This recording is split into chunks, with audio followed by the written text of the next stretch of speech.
When's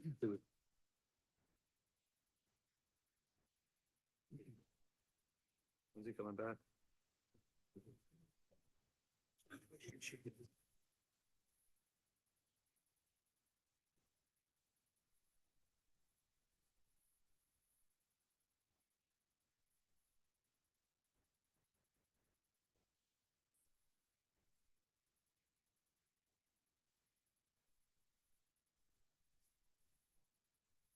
Good evening, everyone.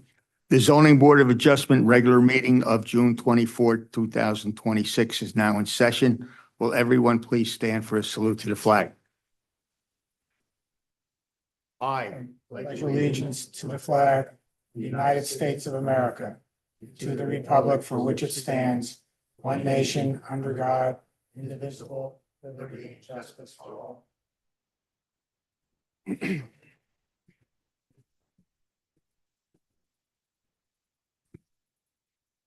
Notice of the meeting has been satisfied in accordance with Chapter 231 PL 1975 by advertising in the Home News Tribune, notifying the Sentinel Publishing Company and the Star Ledger, and also posting on the bulletin board and filing with the Borough Clerk. Roll call. Mr. Green, Here. Mr. Kaczynski, Here. Mr. Esposito. Here. Mr. Emma, Here. Mrs. Gottstein, Here. Mr. Cooper. Here. Our first applicant tonight will be 2618 175 Oak Street. Would you please come up? Please raise your right hand. And You swear to tell the truth, the whole truth, and nothing but the truth, so help you God? I do. All right, you're under oath.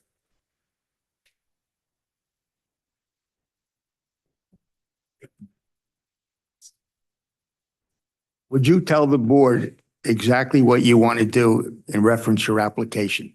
Yes, sir. So I currently am looking to replace a 4-foot vinyl fence that's next in my property with a 6-foot vinyl fence. You guys have a copy of the survey. It's outlined on that survey of where the 6-foot fence is going to be placed.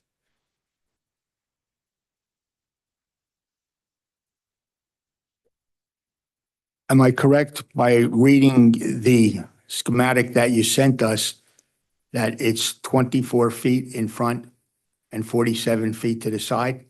It's 74 feet in the front and then 47 feet down the side.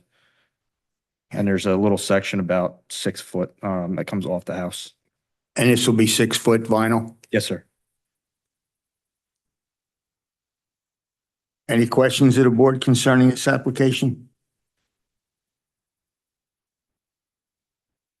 is there an existing fence that's there? Yes, sir. What kind of fence is that? There's a 4-foot chain link fence and there's arborvitaes that are in front of it. You're going to replace that fence? Yes, sir. This fence. Any other questions?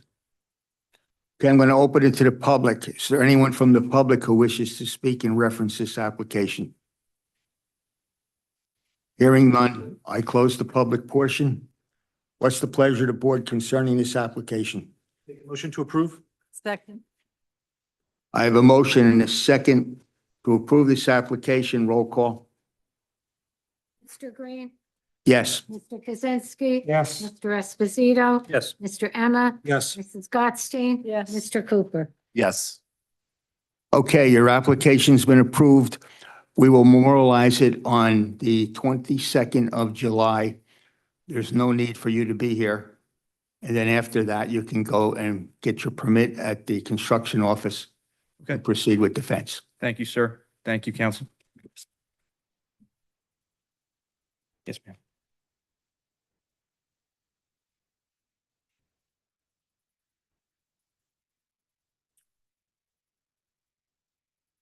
The second applicant is 2619 48 Buttonwood Drive.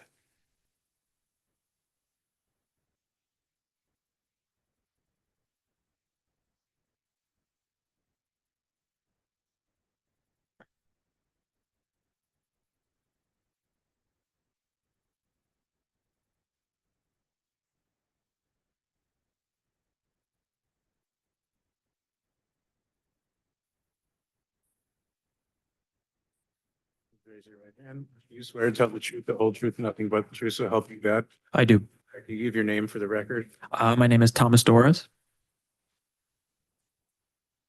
How do you spell the last name? Dores.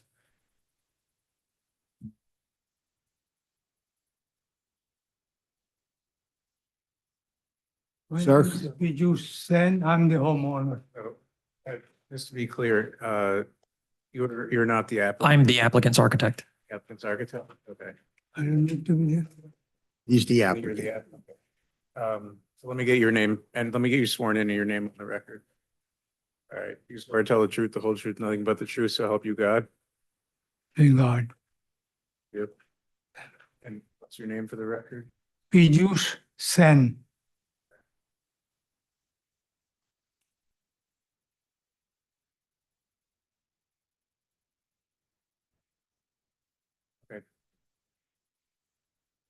Sir, would you tell us what you want to do with the property at 48 Buttonwood?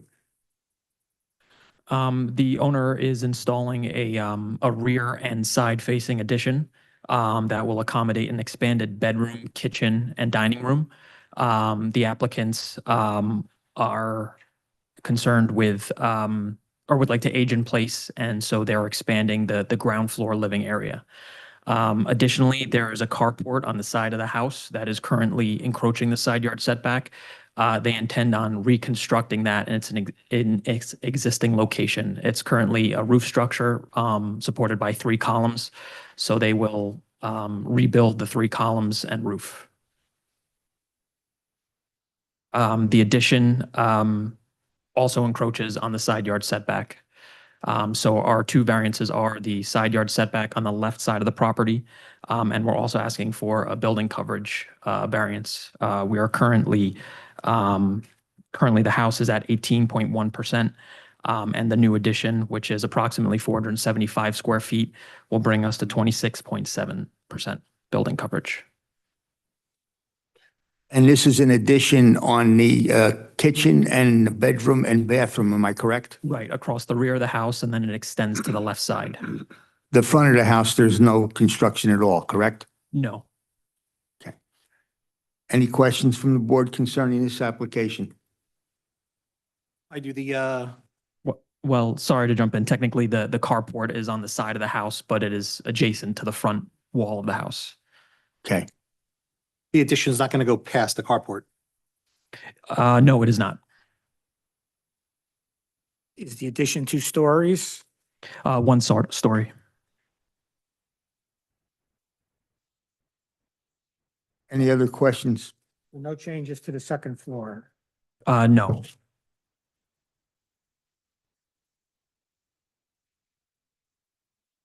Yeah, we always ask this question. It's going to remain a single-family house? Yes.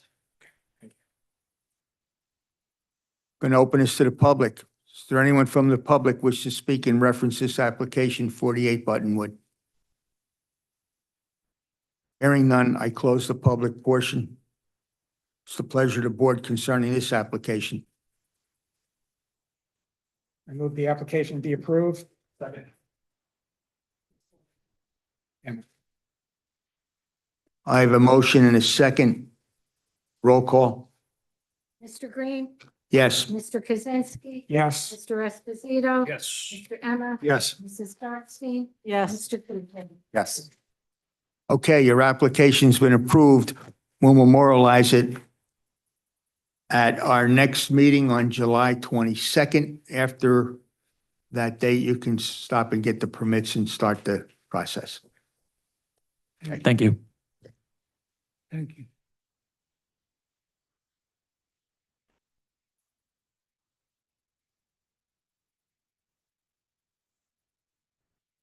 The third applicant is 2617 Elm Terrace.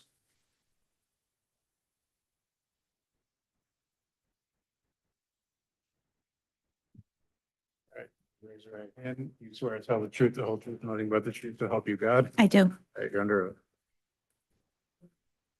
Could you tell us what you want to do with your application? And we need your name for the record. Oh, Michelle Stabile.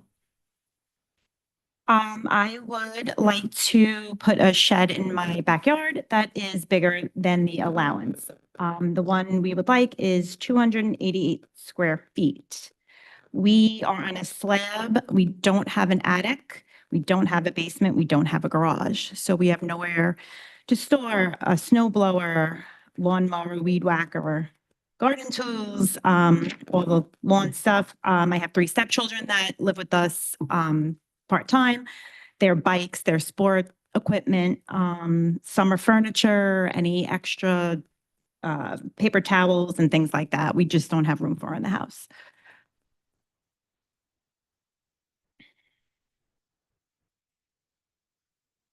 So it's just a shed to store the stuff for your house.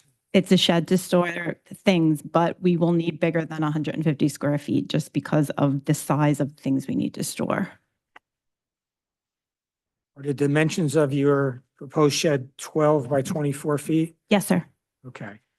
And it looks like the setbacks are 5 feet and 5 feet, so there's no variance there. It's just the size of it. Correct. Okay. Thank you. Thank you. Mr. Chairman, there's actually 3 variants. It's not only the size of the shed, it's the building coverage. Ordinance requires 20%, they have 24, and then total impervious coverage, ordinance requires 45, they have 46. Got it. Any other questions from the board concerning this application? Hearing none, I'm going to open this to the public. Is there anyone from the public who wishes to speak in reference to this application? Well, just to clarify for the record, you'll obviously have electric there.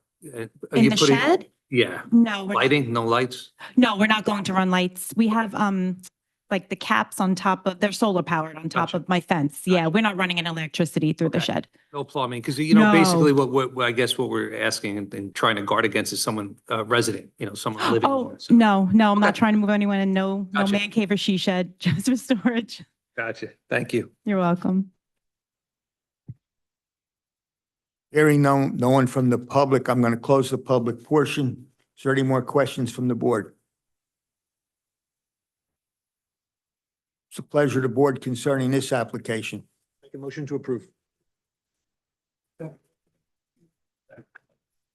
have a motion and a second to approve. Roll call. Mr. Green, Yes. Mr. Kaczynski. Yes. Mr. Esposito. Yes. Mr. Emma. Yes. Mrs. Gottstein. Yes. Mr. Cooper. Yes. Okay, your application's been approved. It's the same as the last one, the 22nd of July.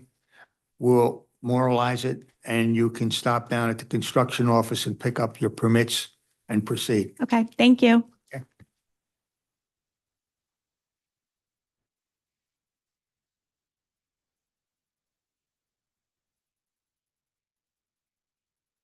The fourth one is 2614, 27 Adam Boulevard.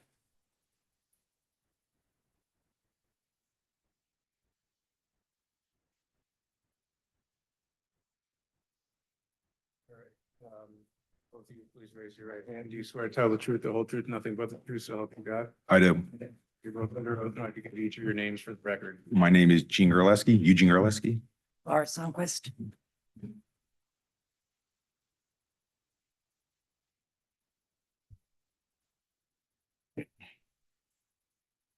In reference to your application, can you tell the board exactly what you want to do there? I'm looking for a variance for a proposed shed, a 12 by 16 shed. That's over square footage of 150 feet. Square feet. So the proposed shed is 192, 150 is the max. What are the dimensions of the shed? It's 12 by 16. Okay. And it's located in the back corner on the right-hand side if you're looking at your front door. Correct.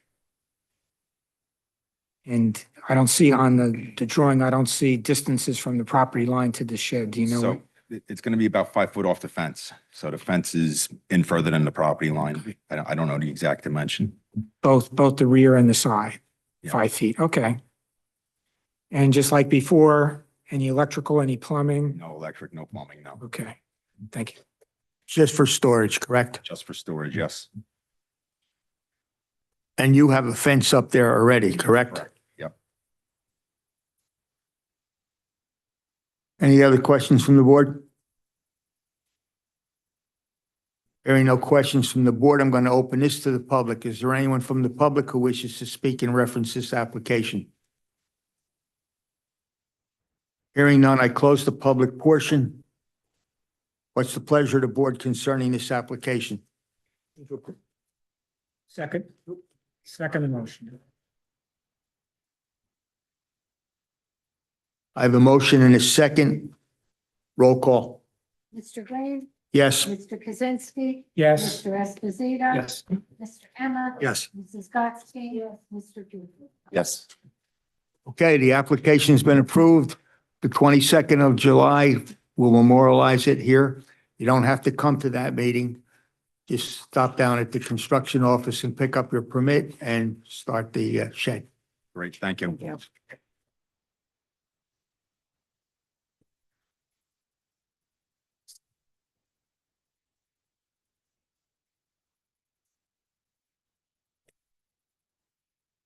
Our next application is 2604 5 Fisher Street.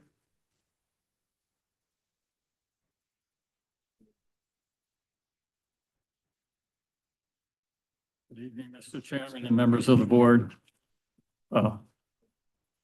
Prior applications are a tough act to follow.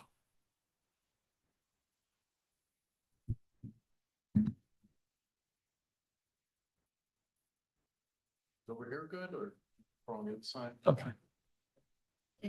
My name is George Pressler. I'm an attorney at law for the state of New Jersey. I represent the applicant, Fisher Street Associates.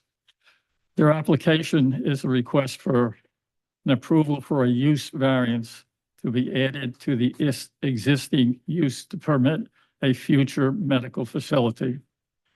We also, in the application, asked for a site plan waiver. We represent to the board that there is no intention of making any changes to the existing building, and the footprint of the building will not be changed at all.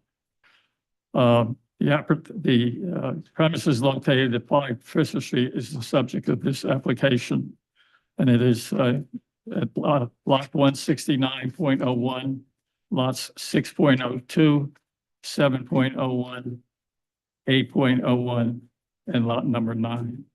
What triggers this application is the fact that it is in an R7 zone, a residential zone. With me this afternoon is our planner and architect and engineer, Walt Hopkin. And if there's no questions at this time for me, I'd like to have him sworn. I want to advise that there's only 6 members of the board tonight, so at your choice, when it gets time to voting, you can either have it voted on tonight or at the next meeting. I think we're okay. You don't have to make a choice right now. We're going to go forth with it, with the application.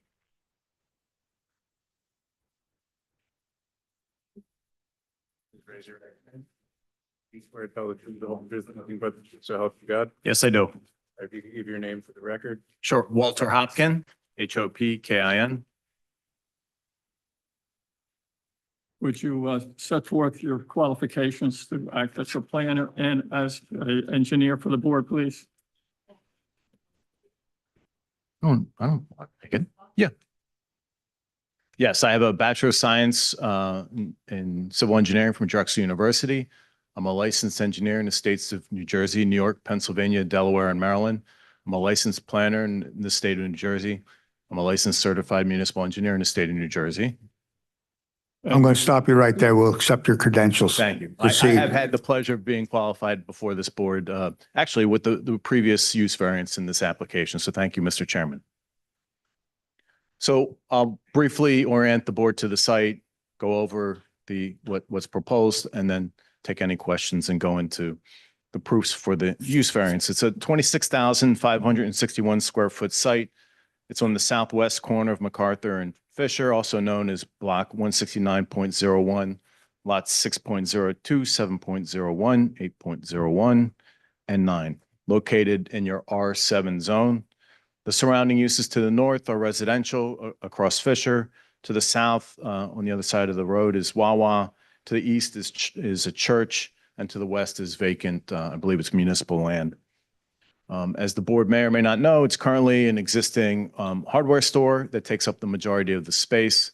There is an existing tenant there that I understand that the lease is about to expire in October.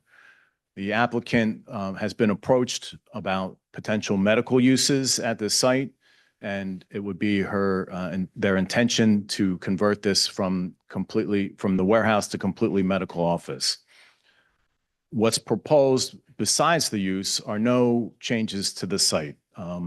What currently exists there is paving, lighting. This was all approved back in 2017 with the use variance to allow the hardware store and various retail uses at that time.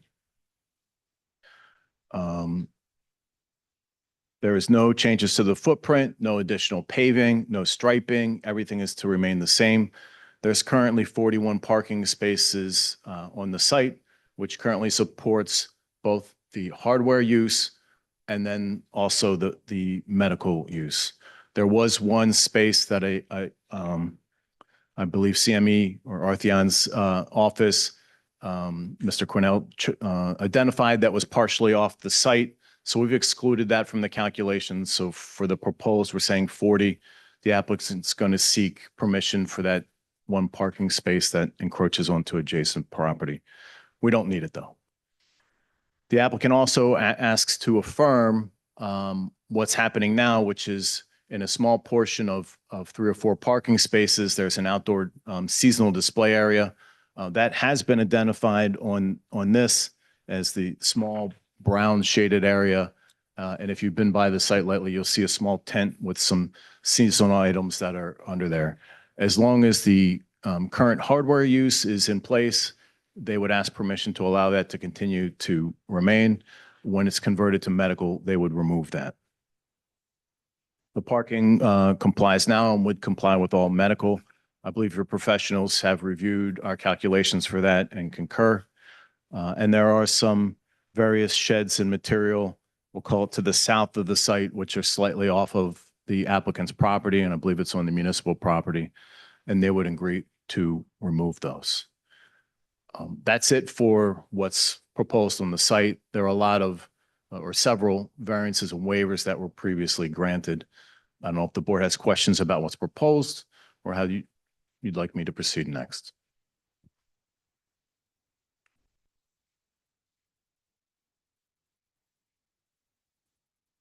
Any questions for the board? I have a question. What kind of medical site are you talking about? Just a general medical office, like a doctor's office? How many doctors? That's a very good question, right? And I skipped that in my testimony. So we would be limiting that to a maximum of 8, which is what the site's parking supports. I'm not an architect. I think that's a lot for this space, but that's what we would agree to limit as the maximum. Did you ask how many doctors? You said 8 doctors? Yes. 4 or 8? It's 4 doctors. 6? What's the difference? It's 8. Oh, totally. Yeah. I just explained to the board, the project is split into phases. Okay. The first phase is going to allow the existing hardware store to remain, and the other 2 vacant uses are going to be medical. They have 2 exam rooms each, and they're requesting a total of 4 doctors for those 2 medical uses. So when you combine that with the hardware store use, it works out to 37 parking places required. That leaves the extra 3 that they're going to use for seasonal storage. Second part of the proposal is to change the hardware store to medical use. That is going to have 7 exam rooms, but they've agreed to allow 4 doctors. The total will be 8 doctors. Your ordinance requires 5 parking places per doctor. So if it's 8 doctors, 5 parking places, that's 40 parking places, which is what you have on the site. So they don't need any variances. That's how the layout is set up based on the plan set. Okay, thank you. I couldn't have said it better. Thank you, Mr. Cornell. What are the proposed hours of operation for the doctor's office? So it would be 8 to 8, 8 a.m. to 8 p.m. Monday through Saturday, Sunday 9 to 1. We're talking about either 4 doctors in the beginning or 8. Those are all the doctors that are present at one time. Will there be other doctors coming and going, like sharing hours? I don't have the answer to that. I don't think the applicant has the answer to that, but perhaps you'd like to hear directly from her, because this is something that she's proposing, but I don't know that she has any current applicants or tenants at this time. Please We can have a raise your sworn. right hand. Please raise your right hand. Do you swear to tell the truth, the whole truth, nothing but the truth, so help you God? I do. My name is Alexandra Conti. Good afternoon. The owner of Fisher Street Associate. I don't have a tenant now, so I don't really have an answer for that question.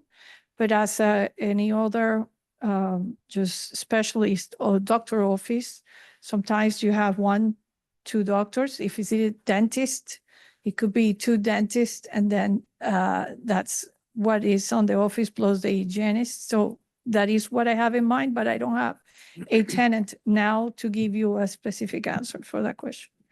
What triggered this application is she had an opportunity to have a proposed tenant visit the site, which she did. And it was, I believe it was a dentist. It was an orthodontist that came. And then, so that, then they went to the zoning officer. And Annie said that we would have to go before the board for a use variance for that. This is what has triggered the application. My client is, her plans are that she will ultimately, hopefully retire and rent out the entire premise and with doctors there. So right now, this is just the beginning. You're going to start to advertise and see what you come up with, Exactly. either a dentist or a doctor, Correct. and then take it from there if they want to expand or whatever the case may be. Am I correct? Correct. Yeah, the idea is to find through a real estate agent or myself to find tenants for the space. The 2 suites that I have now, because I keep the hardware store working, the 2 suites that are going to be available to find a tenant could be a nice space for a dentist, orthodontist, or a specialist doctor. So that's my goal, to find a good tenant. Those are reliable, long lasting. They don't create noise. Usually it is by appointment, a specialist doctor office.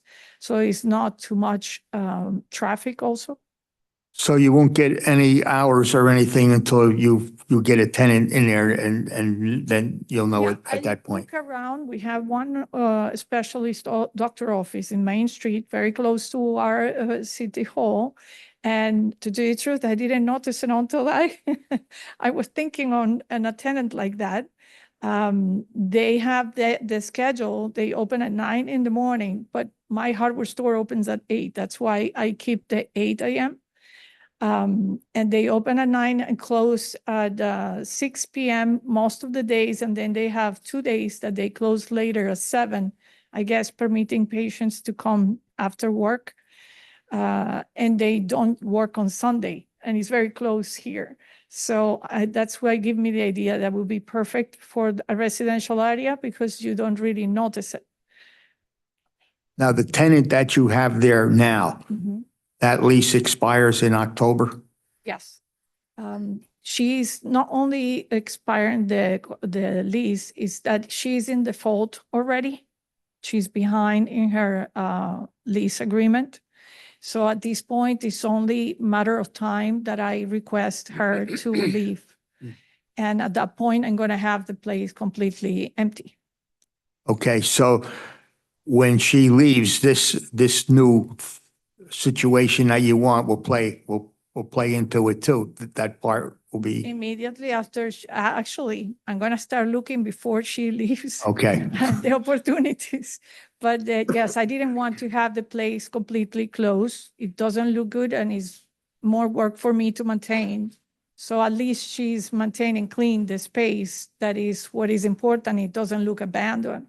And also too, if you get enough doctors or dentists, then your hardware store will close and you're gonna have the whole thing will be. Not for now, but my idea is to have the flexibility that if I decide to retire one day, I can rent the rest of the space, same thing for medical use. Okay.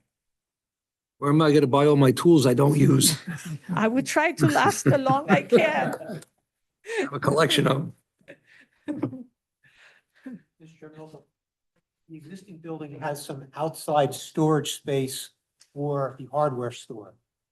The proposal is if it's converted to medical, that is not going to be medical. That's just going to be open space that they can use for outside lunch area.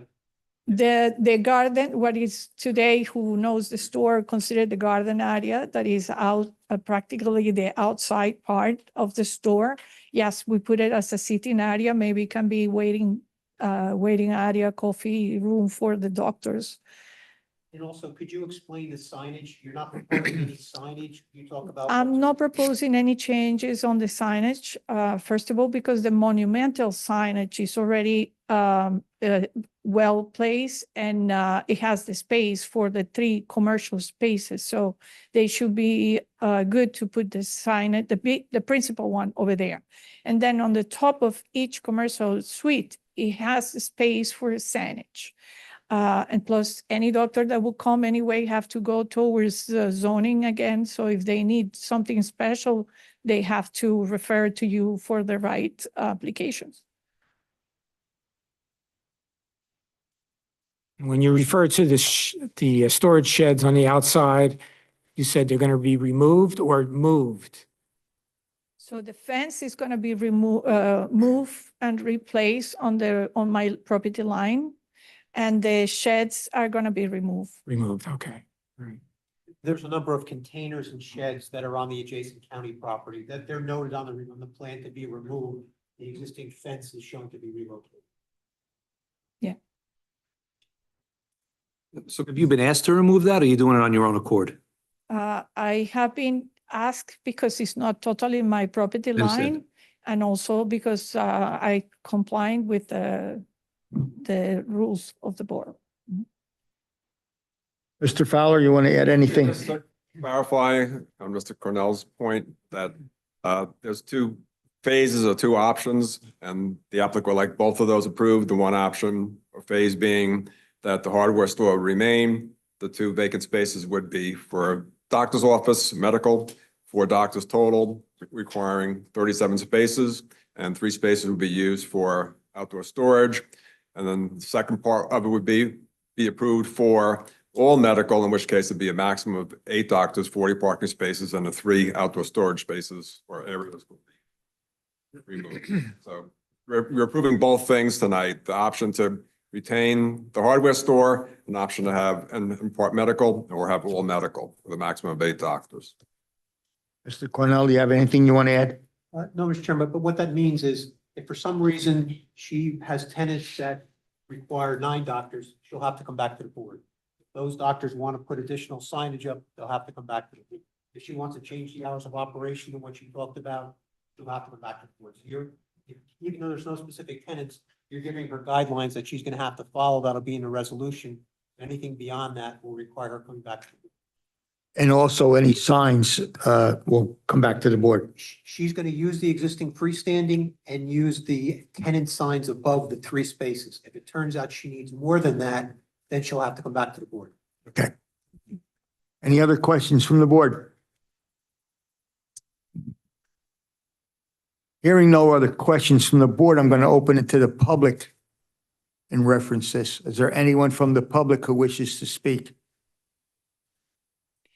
Hearing none, I'm going to close the public portion. I mean, you have planning testimony that you need to get on the record first. I'll briefly do the planning proofs. So clearly, this is a D1 is identified in Mr. Fowler's letter. In my opinion, as a professional planner, got to switch the hat now from engineer, that it advances several of the goals of municipal land use law, at least to encourage municipal action to guide the appropriate use or development of all lands in the state in a manner which will promote the public health, safety, morals, and general welfare. I think, in my opinion, that the medical offices are providing for a potential need of the community, and also to provide sufficient space in appropriate locations for a variety of agricultural, residential, recreational, commercial, and industrial uses, and open space, both public and private. We're utilizing an existing, currently utilized commercial property. So I believe we advance at least two purposes of the municipal land use law. For the positive criteria, the medical offices are providing for a potential need of the community that's been identified through tenants that have approached the applicant.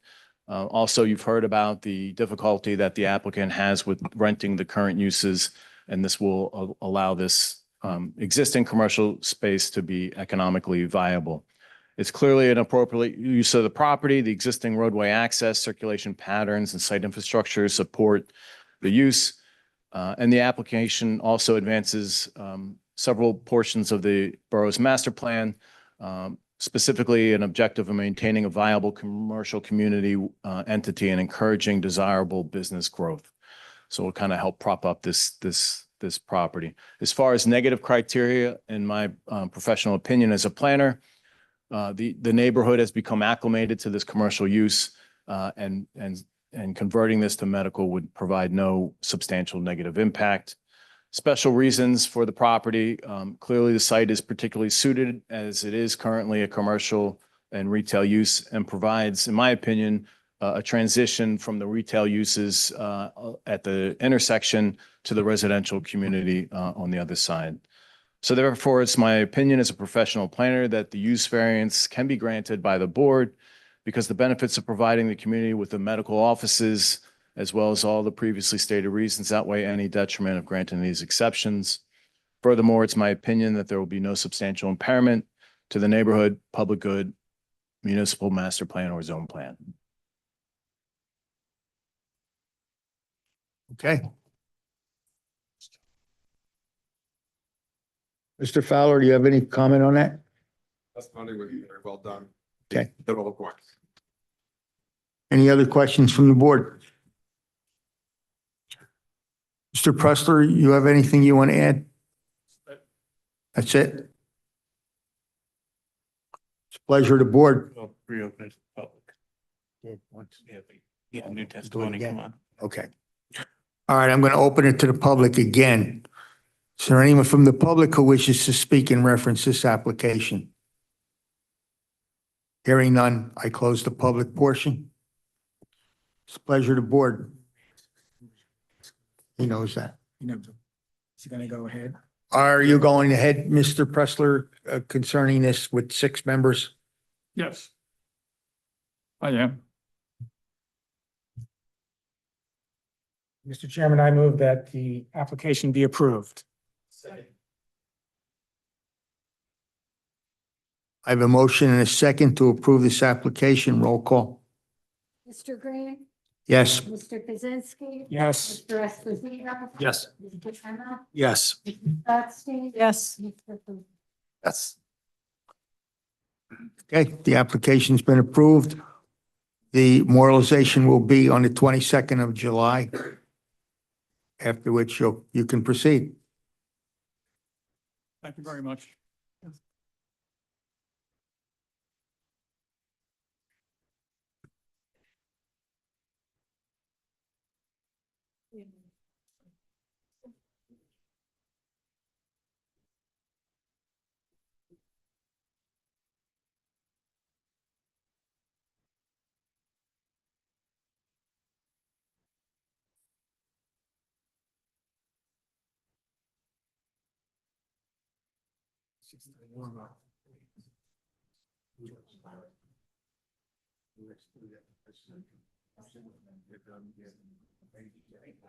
Oh, that's okay.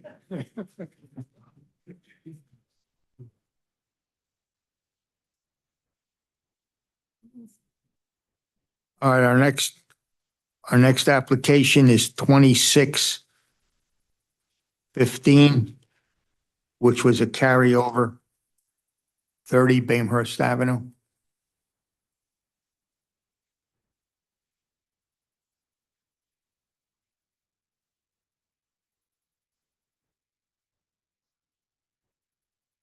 Good to see you all again. Charles D. Whalen III for the applicant.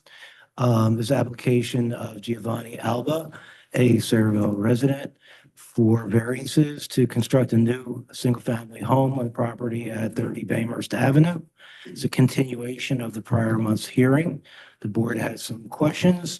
Some revised plans were submitted. I have with me tonight Robert Larson, who's been previously qualified as an architect and planner. And I also have the applicant, Mr. Alba, who's available to answer any questions. So, Mr. Larson, why don't you outline for the board what we've changed in the plans? You remain sworn from the last meeting. Excellent, thank you. So I will begin with the plot plan that was, I believe, submitted as part of the revised plans that were prior to this hearing. Just try to be very succinct with what we have changed. So if you recall, when we were here last time, we were seeking the construction of a new single-family home in place of a small single-family cottage on an existing non-conforming lot in your R7 zone.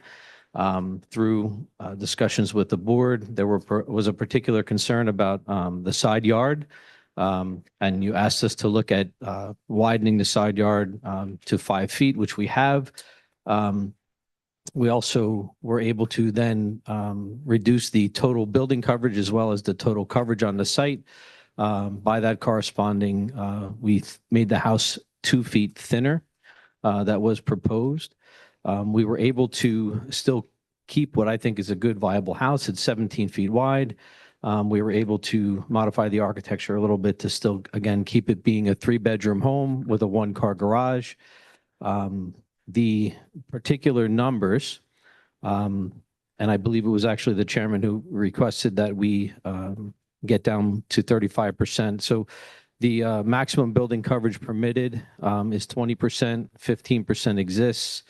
When we had been here last time, we were at 39.5%. We've been able to reduce that by 4.5% to 35%. So the variance is now 35% where 20 is permitted. And the maximum total impervious existing was 45, required is 45. When we were here last, we were over 50% at 53.5%. And we're back here again, having thin the house up a bit, asking for 49%. We continue to require side yard setbacks. 8 and 12 are required, a total of 20, where 5 and 3 are proposed for a total of 8. We hope that the board sees that we, took your advice, took your input. I do have the home, the proposed architecture for the home. If I may.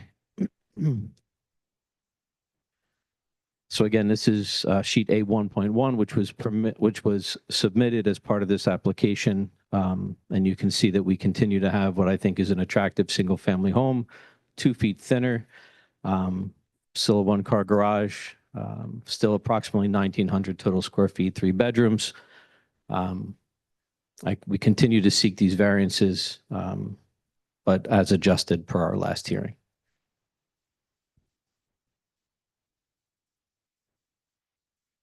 Mr. Cornell? Chairman, just one comment. I think at the last meeting, it was discussed about the driveway, whether it was going to be at grade or below grade. I think you indicated it was going to be at grade. The renderings show at grade, but your revised plans still show retaining walls and still show it below grade.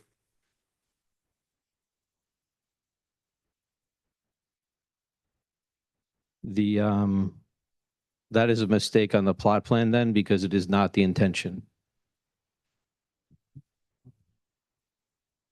And yeah, that was my understanding. So I think your plot plan's still not accurate. And also we talked about the grading at the last meeting. I know you did some revised grading. You're still below the 2% grading required by the town ordinance. You've got some areas that are less than 1%. So if the application is approved, there would have to be a revised grading plan to show that you get that 2% grading around the property. And we'd be happy to submit that.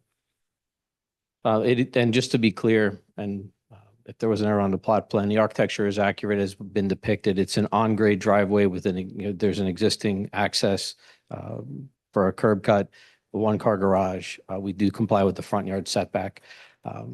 We also, just for the board's information, we do realize that there was a neighbor here last time that had some concern over proximity of windows to their home.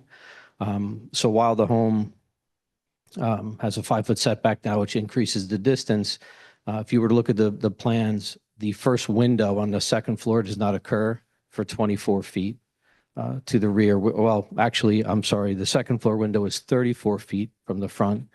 The overlap of the two homes is about 24 feet. So the first second floor window occurs past their home, which I think was one of the concerns about looking directly across. The first floor window occurs 24 feet back, which again is at or beyond the existing overlap of the existing neighbor. Chairman?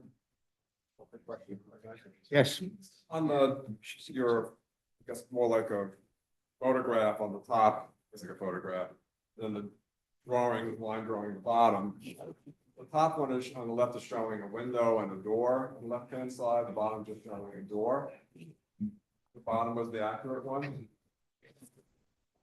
Look at the photo. Yeah, so at the entry, yeah, so I guess the architecture that's depicted was trying to show something more attractive than the simple door on the floor plan. We would seek to, I believe, have the image, which would be a front door with a nice little window to create more drama at the front.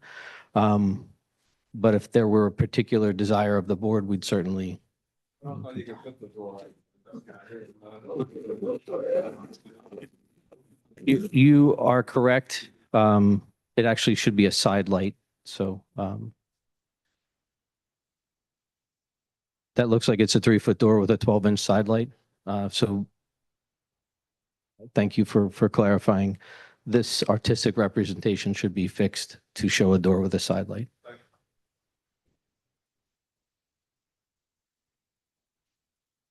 Anything else, Mr. Fowler? No. Mr. Cornell, anything? Mr. Chairman, just to summarize the variances, there's 4 variances. 2, the lot size and the lot width did not change. The last application, they proposed a 3-foot side yard setback. They now have 5. Lot coverage previously was 39.5. They now have 35. And the total coverage was 53.5. They now have 49. And the combined side yard is supposed to be this 20, and they have 8. Correct. Yeah. Any members of the board have any questions? Save the window. Is that the exact rendering? Is that what it's going to look like? Or obviously, So this is what it's going to look like dimension. So having been provided these plans and by my client's architect, this depiction of the siding, the color, the trim, the forms is obviously it must comply with the exact Right, no, of shape of the course. floor plan. So yes, this is what the home will look like. Thank you. Last time there was discussion about, I guess, setting back windows or something to that nature. I don't know if it had to do with fire or safety. It did, and actually it was brought up I believe the code official. So you'll notice on the floor plans that along the 3-foot setback, there are 0 windows. The 5-foot setback is where building code begins to allow penetrations. So that's why we have, on the first floor, we show 4 windows, and on the second floor, we show 3 windows. The master bedroom's windows face forward only, trying to be sensitive to the relationship to looking into the existing neighbor's house. So we are, to your question, the windows now can comply with property line proximity for penetrations by fire code. I do have an issue with the side setbacks, 3 foot and 5 foot. We talked about this last month when you were here. 5 foot from the house that is right alongside of you. And our ordinance is 10 and 10 or a 20-foot complete. Is there anything you can do to expand that? So I believe it's actually 8 and 12. So the relief we're seeking, it doesn't really matter because we're asking for 5 and 8, 8 and 12 equals 20, the same. We've tried to, obviously we have an existing very thin lot that exists in the R7 zone. To our left, we've all looked, there were pictures last time, we put the 3 foot on that side because that's an existing open space to the existing home sits way far away. In terms of increasing the 5 foot anymore, if you were to look at the floor plans, we're trying to get an effectively usable single family home, right? And at 17 feet wide, we would be hard pressed to be able to produce a single family home at much thinner. You can see that we have a 9-foot bedroom in the middle. There's sort of a critical piece of math about a stair, a hallway, and a room. We tried to increase it from the 3 foot as we discussed last time, but to make the home much thinner would be practically very difficult because of the existing size of the lot. And our ordinance is 20% and your coverage is 35. And again, because we have such a small lot, I believe when I testified last time, a 7,500 square foot lot with a 20% coverage is, can be a nice large home. We're proposing a 3-bedroom, 1,900 square foot home. Much of our request, obviously, the reason we're here asking for variance is because the existing nonconformity of the lot. It's a very small lot. It's very thin. It's only 3,100 square feet. So I understand the 20 to 35 seems to be a lot, but in our case, we're really just trying to bring to bear a modern single family home, not at a huge size, at a nice size, 3-bedroom. And the result of producing that home on this lot is the 35%. And even the side yard asks. We do admit that's why we're here seeking the variances. The lot is particularly difficult in terms of its size. I just want to add that I've looked at your homes. It's nice. And it fits into that neighborhood. But the problem is that the house is too big for that lot. The way it's set up now. And that's the issue that I have with this. Any questions from the board concerning this application? Going to open it to the public. Is there anyone from the public who wishes to speak in reference to this application?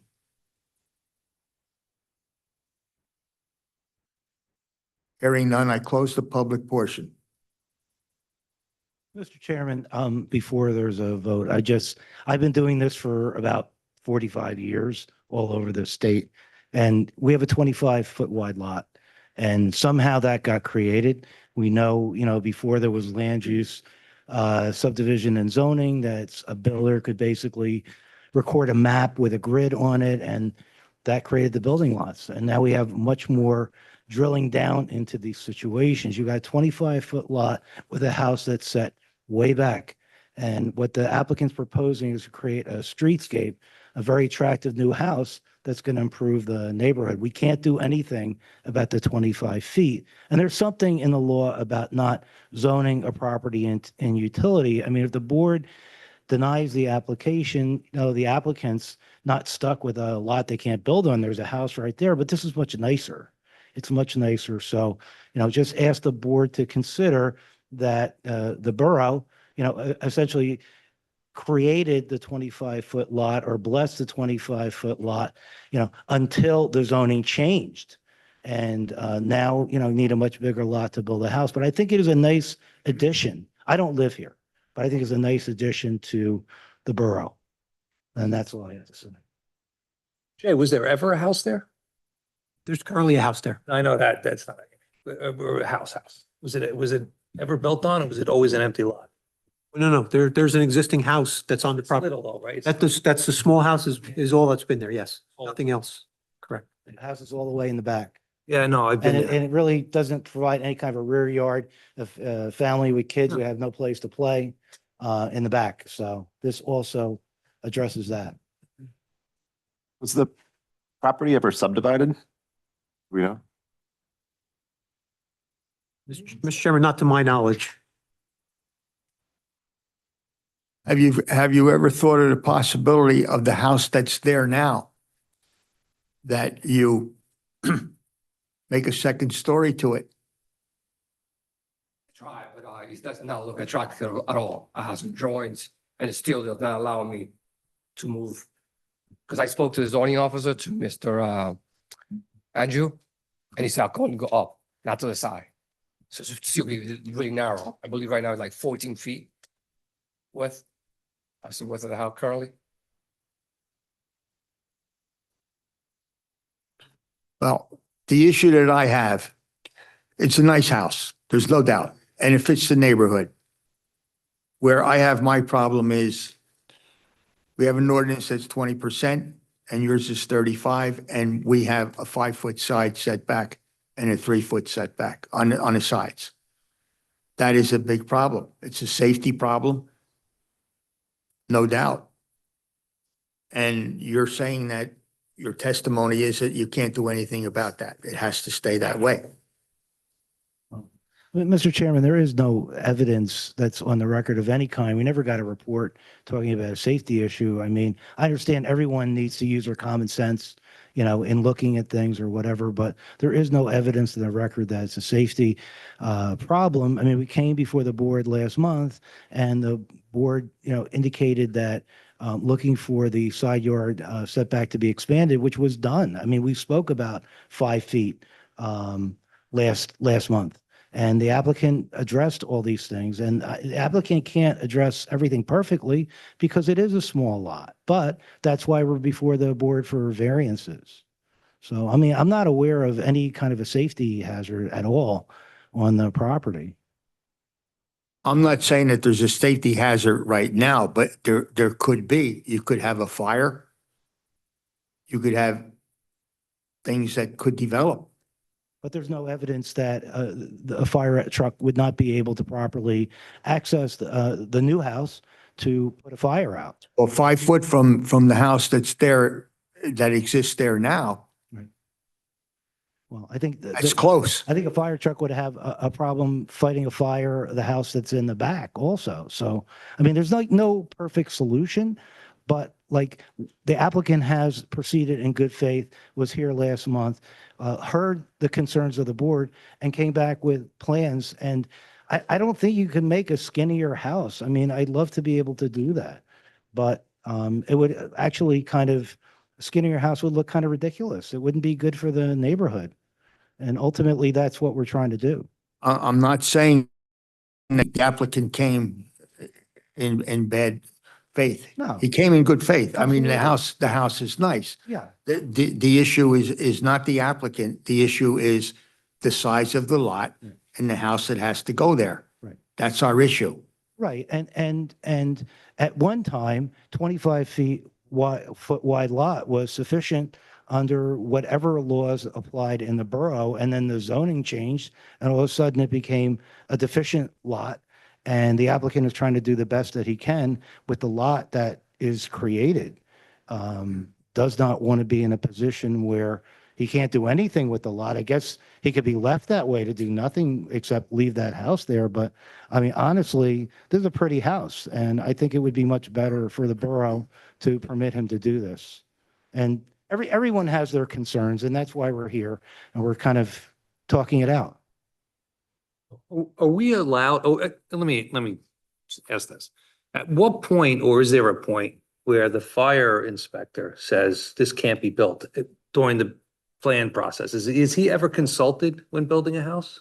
Because this is a Fire code when they put in their permit applications. Right, So he has to he sign looks off at on it, yeah. he looks at the width of the house, not just the, You look through the entire house for everything complying with fire code. 100%. okay.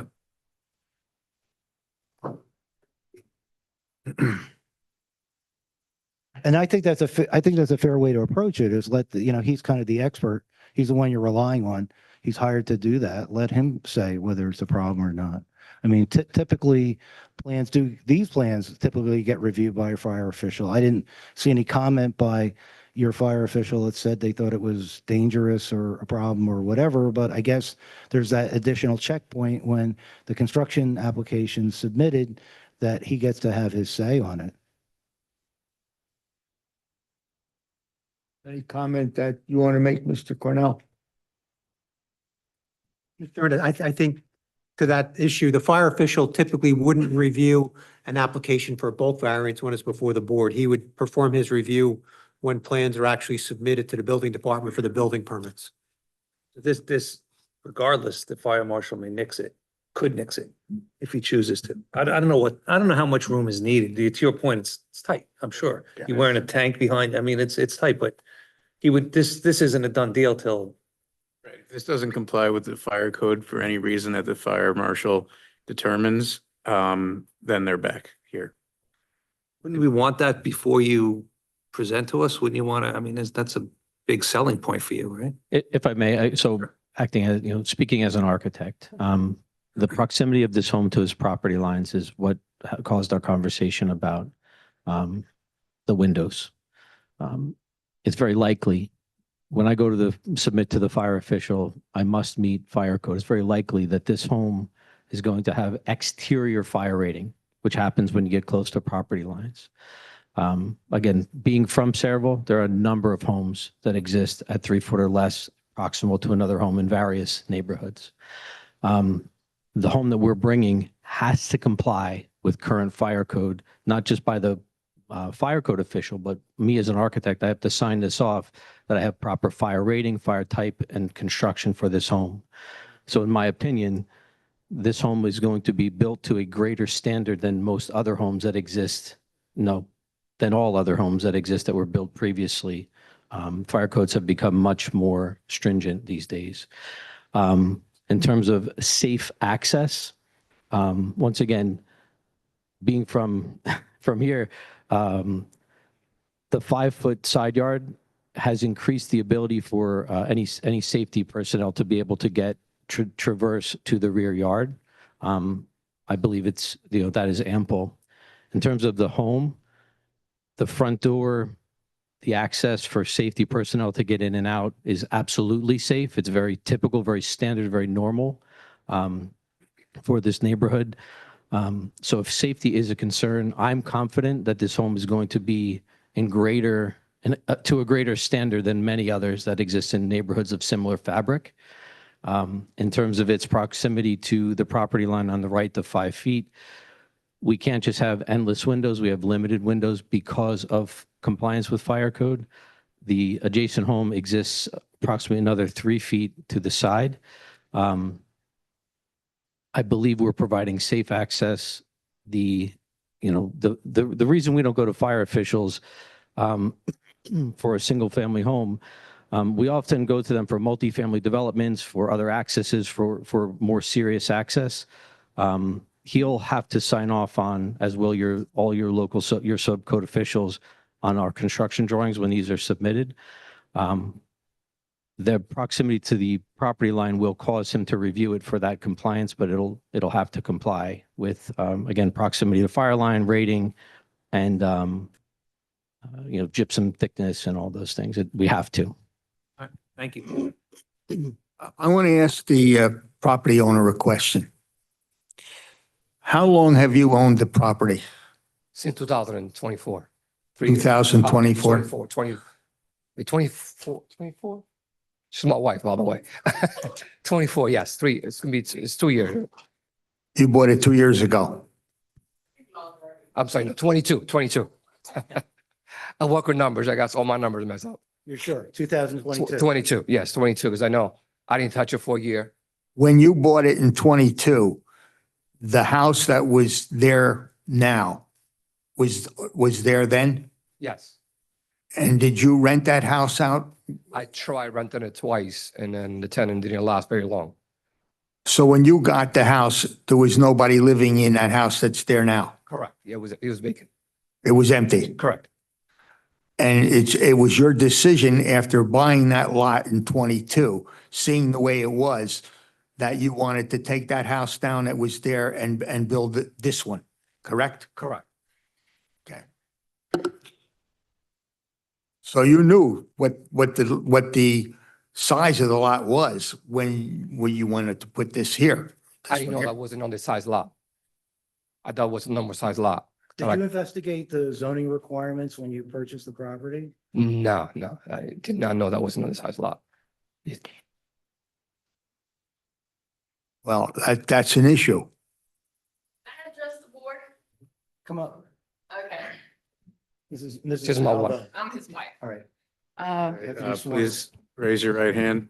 You swear to tell the truth, the whole truth, nothing I but do. the truth, so help you God. And could we get your full name for the It's record? Rosana Reyes. So we've had a real big issue trying to rent this house out. Since I believe last year, it's been a year since we've been looking for tenants. Everybody that sees the house, oh, it's in really nice condition, it's really cute, but it's too small. We even offered the house to my parents. My parents are 82 and 80. And when my mom went to see it for the first time, she was like, is that a garage? I was like, no, it's a house. Everybody finds the house to be too small for them to live in. So that's why we're trying to build a bigger house. It's been really tough. And we've just been paying property taxes, everything on it, and just, it's been tough. I understand everything that you're talking about. But when you bought the house in 22, you should have gotten the ordinances what they were. This house is nice. It's gorgeous, no doubt. But the issue is the coverage. The coverage is 35% and you have 20. And everything else. And that's my concern. Ms. Reyes, when you bought the property, were you represented by an attorney? No. No. Oh, you bought it on your own without an attorney? Okay. Yes. Just- So you really didn't have any guidance as far as what Not at you all. could do with the property? Not at all. Okay. Any other questions from the board? Technically have to reopen it. I'm gonna open this to the public again. Is there anyone from the public who wishes to speak in reference to this application? Hearing none, I close the public portion. What's the pleasure of the board concerning this application?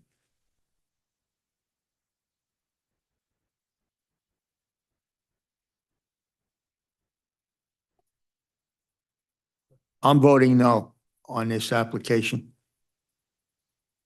We need a motion one way or another. Do I have a second? Second. I have a motion and a second. So if you vote yes on this motion, it will be to deny, and if you vote no on this motion, it will be to grant the application. The motion is to deny the application. Yes. That's the chairman's motion.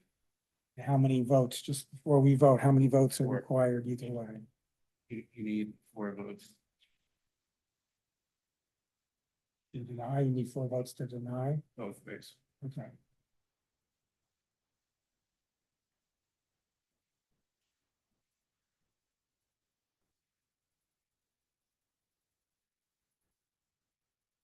Roll call.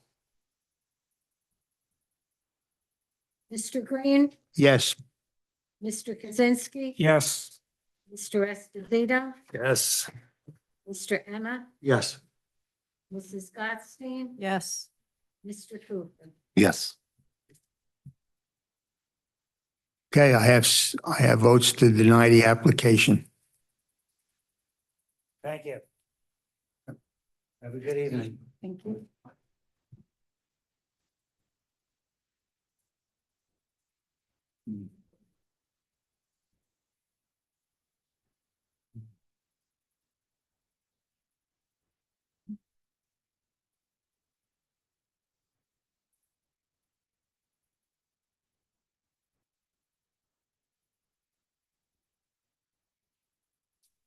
I'm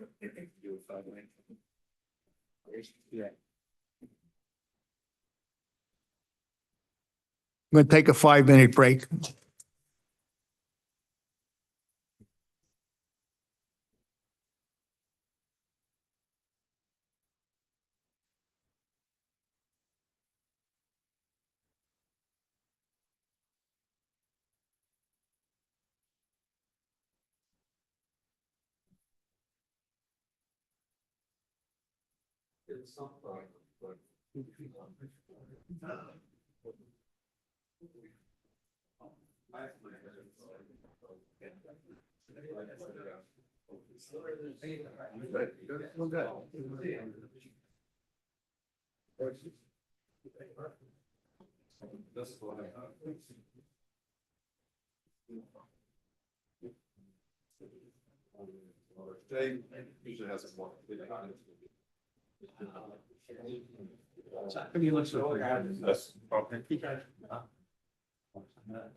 We must have worked together.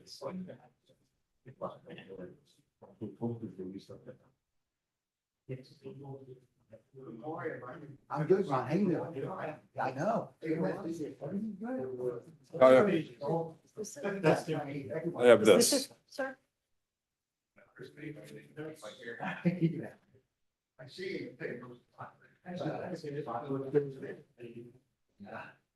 Been trying to do.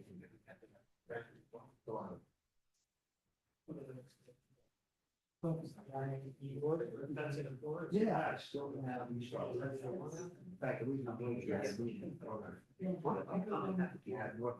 looking at. Run for it, I've been borrowing their insurance. Yeah.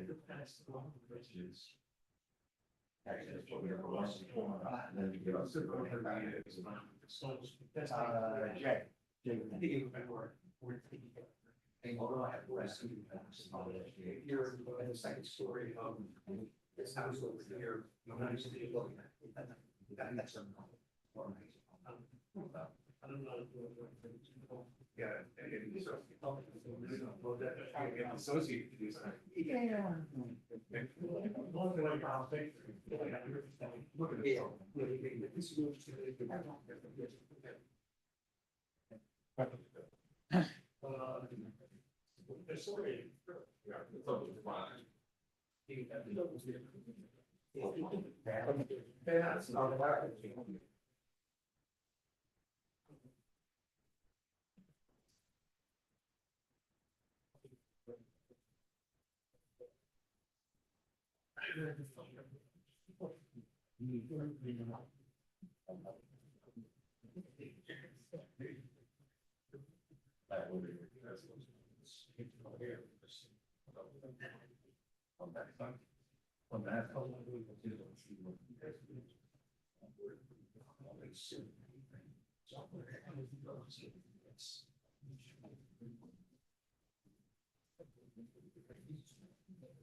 Yeah. The V is definitely going, it's relatively tangent, there's a V. is definitely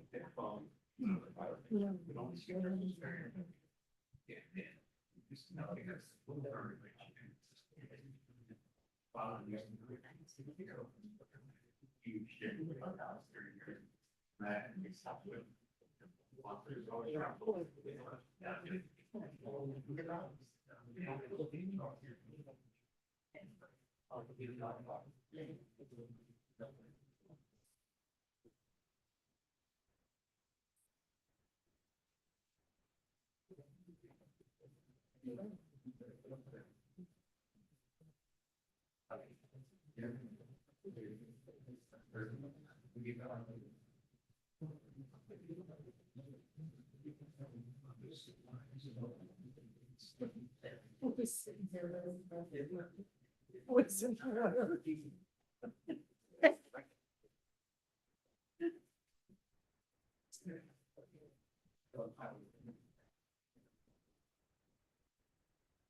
Oh, she says hi.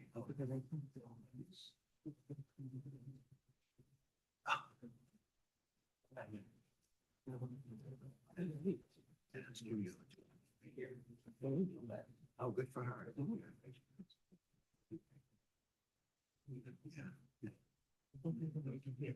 No.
Okay,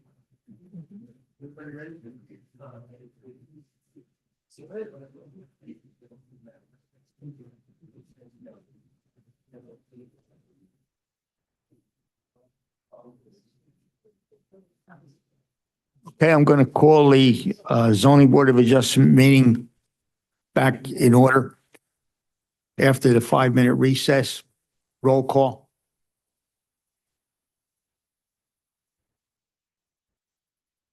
Mr. Here. Mr. Kaczynski. Here. Mr. Esposito. Here. Mr. Emma. Here. Mrs. Gottstein. Here. Mr. Cooper. Here. Our next application is 25-21, Route 35, Melrose. Yes, good evening, Mr. Chairman, members of the board. Lawrence Sachs on behalf of the applicant, FAJP LLC.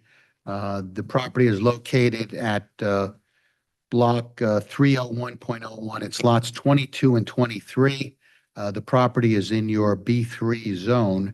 And what we're seeking this evening, members of the board, is we're seeking preliminary and final major site plan approval and conditional use variance approval to replace an existing static billboard that is right up against Route 9 and 35.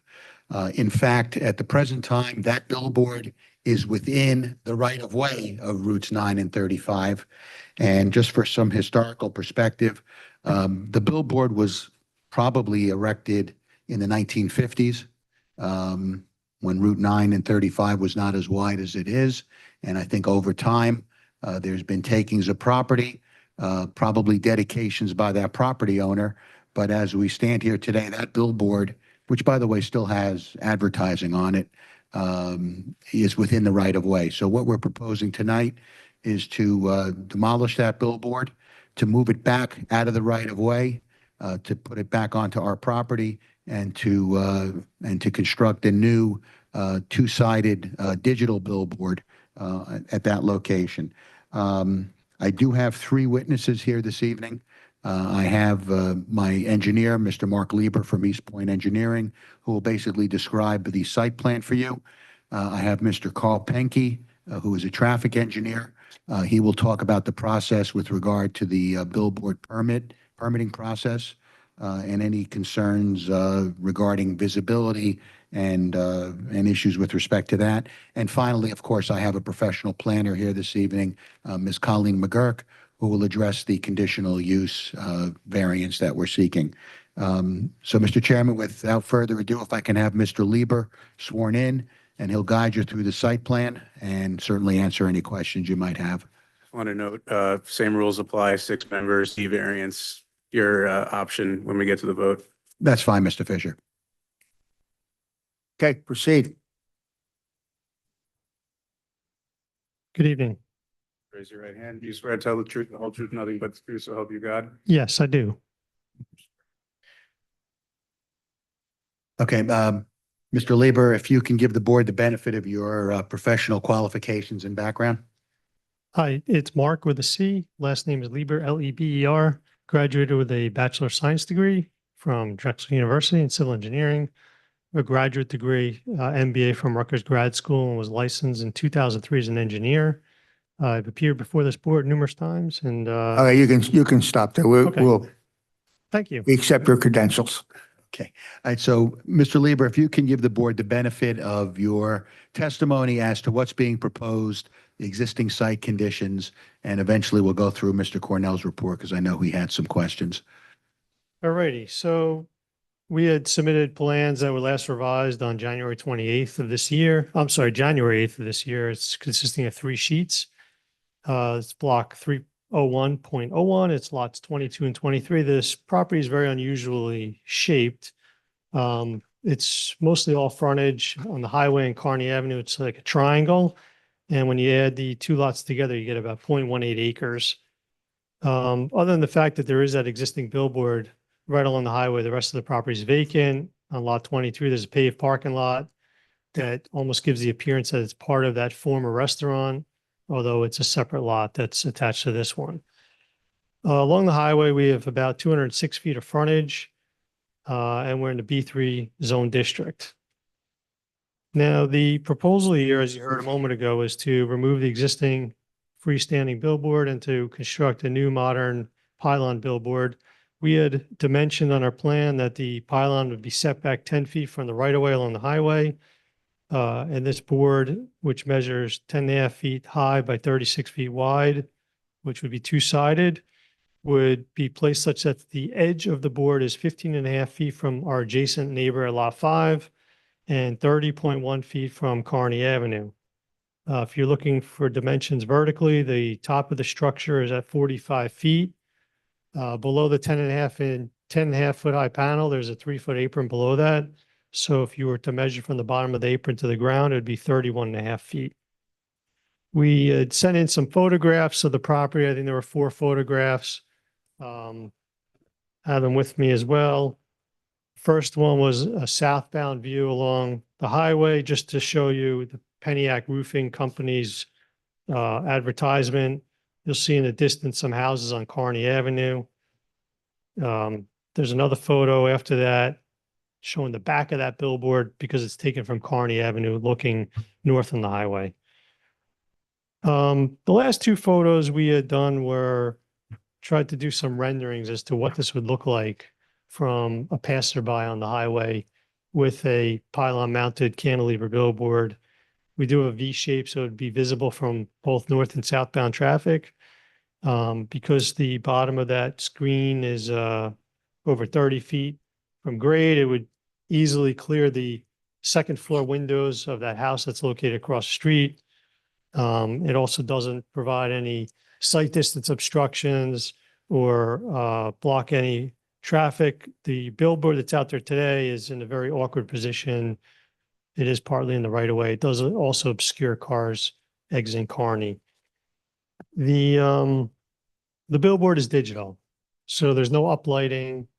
The screen, as far as illumination, is most similar to if you held an iPad up in the air and looked at how an iPad creates an image. It's very similar to that technology.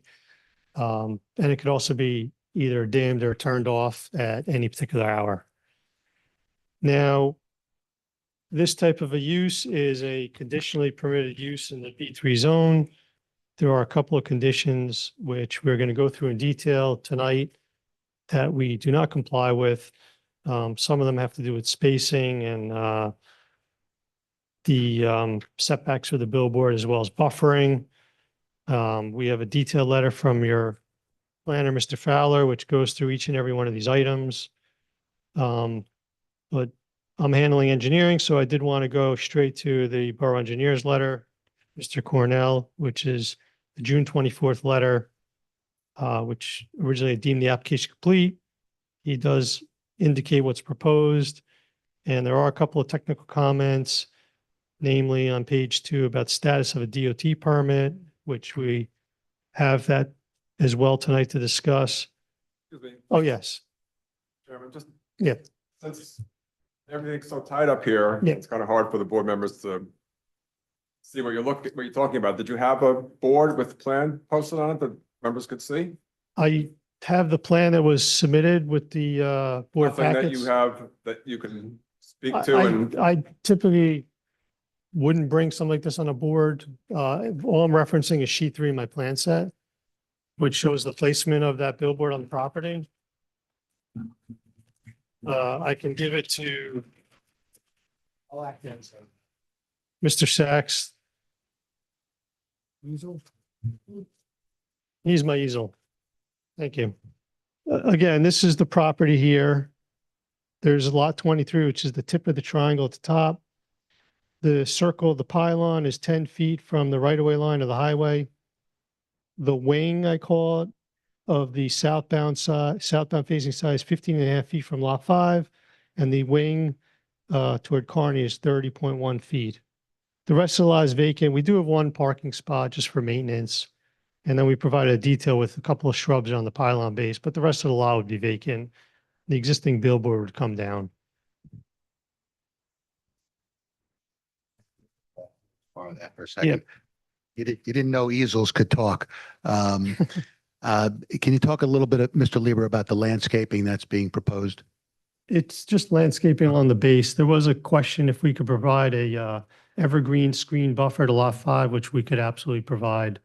And when I say lot 5, I'm referring to the lot on the left side of the plan to our west. So there's about 100 feet of common lot line. We share with them, we could provide evergreen more of a solid buffer all the way down. All right, and in terms of the deactivation of this billboard, you're aware that the applicant would agree to turn this off by 10 p.m.? Yes. Yes. All right, so therefore, just so the board is aware, at 10 o'clock, this billboard will not be illuminated at all. We'll turn it off. That's correct. Okay. I mean, ancillary items that you typically hear about, stormwater management does not apply. There's no tree removal. We're not working in any environmentally sensitive areas. We are happy to provide a deed of consolidation if that was required for the 2 lots. I mean, the essence of the application is to replace that outdated billboard. Okay, I don't have anything further, Mr. Lieber. I know a lot of the testimony is going to be I know you were prepared to at least discuss some of the conditional use requirements, but I think I'm going to defer till our planner testifies as to that. Yeah. Question for you. Sure. We've heard maybe 10 billboard cases here. Why 10? I've never heard anyone shutting the lights off at night. Why are you doing that? That's a voluntary offer that we're making. We just want to obviously make sure our neighbors, because there are some neighbors on Kearney and Melrose, are not going to be aggravated by any excessive light. I mean, granted, there's a lot of light already on Route 9 and 35, but we feel the need that it's not necessary to keep it illuminated after 10 p.m. And by the way, I don't think Sayreville's ordinance provides for that, but I will tell you in East Brunswick, that's billboards on Route 18, even the billboards on the Turnpike are shut down at 10:30 or 11 o'clock. I didn't realize that. Okay. Yeah. You're shutting off both sides at 10 o'clock? Yes. I mean, we could go to 10:30, but and I leave that up to the board's discretion, but the offer is there. It doesn't need to be illuminated all night. Who owns the present sign? My client owns the property. He owns the sign. So I think I had mentioned initially, this billboard was probably constructed in the 1950s. It was on the registration of billboards in the state of New Jersey. And obviously now that we're changing it, we had to obtain a new billboard roadside permit, which, by the way, my traffic engineer will testify to that, and I'll hand you out a copy of that permit. So we do have approval, conditional approval from the state of New Jersey to replace that billboard. In reference to that billboard, you're gonna stop it at 10 o'clock at night. What time does it go on in the morning? Good question. Probably goes on at dawn. There's no reason to put it on at 4 a.m., but it would probably be around dawn. I mean, obviously the technology today is a lot different than even the technology of other billboard applications. I mean, I remember sitting in Mr. Fisher's seat and, the billboard companies would have to come in with the type of lighting, not necessary any longer, because nowadays you almost cannot see it unless you're dead on, which is really the way the new technology is. So. And the billboard is this, correct? That's right. That's a rendering of what it would appear. Yeah. That view's taken from across Kearney. And the billboard that you're talking about when you started is this one here, correct? The That's small right. one that says roofing company? Yeah. Yeah. And that's the billboard, Mr. Green, that right now is within the right of way. Yeah. And that's not any fault of any prior property owners, but it probably just happened whenever Route 9 was widened. I mean, I'm old enough to remember when it was widened over there, probably in the 60s, late 60s. There were little takings of property.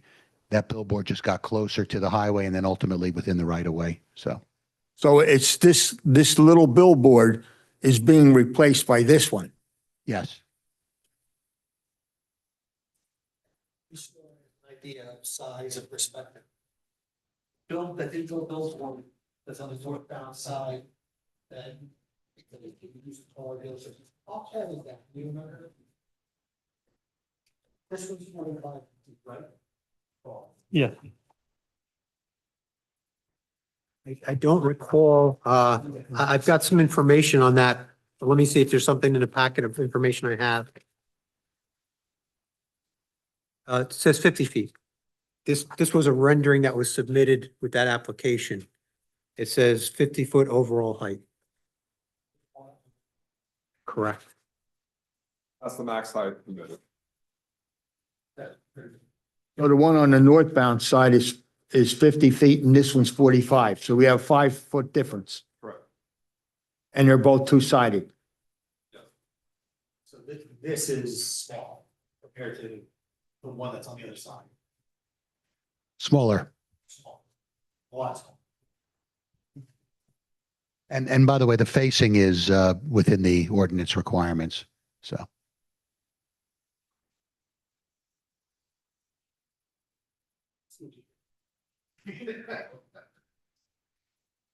Okay, proceed. Okay, I don't think, Mr. Green, I don't think I have anything further of Mr. Lieber. I do have Mr. Carl Penke, who is my traffic engineer. And before he testifies, let me hand out the roadside permit. I think you may have it. I'm not sure, but if not, I'll provide it for you again. I just get you sworn in. You swear to tell the truth, the whole truth, nothing but the truth, so help you God. I do. And for the record, my name is Carl with a K, Penke, P as in Peter, EHNKE. By way of qualification, I am a registered professional engineer in the state of New Jersey. My license is in good standing. I've been practicing for over 40 years. Area of expertise is traffic engineering, and I've been before this board in the past. Accept your credentials. Thank you. All right, Mr. Penke, I'm passing out obviously the roadside permit, but if you could give the board the benefit of your expertise and analysis as to, what's that? I want to mark this as A1. We'll mark it as A1. I think it may have been submitted.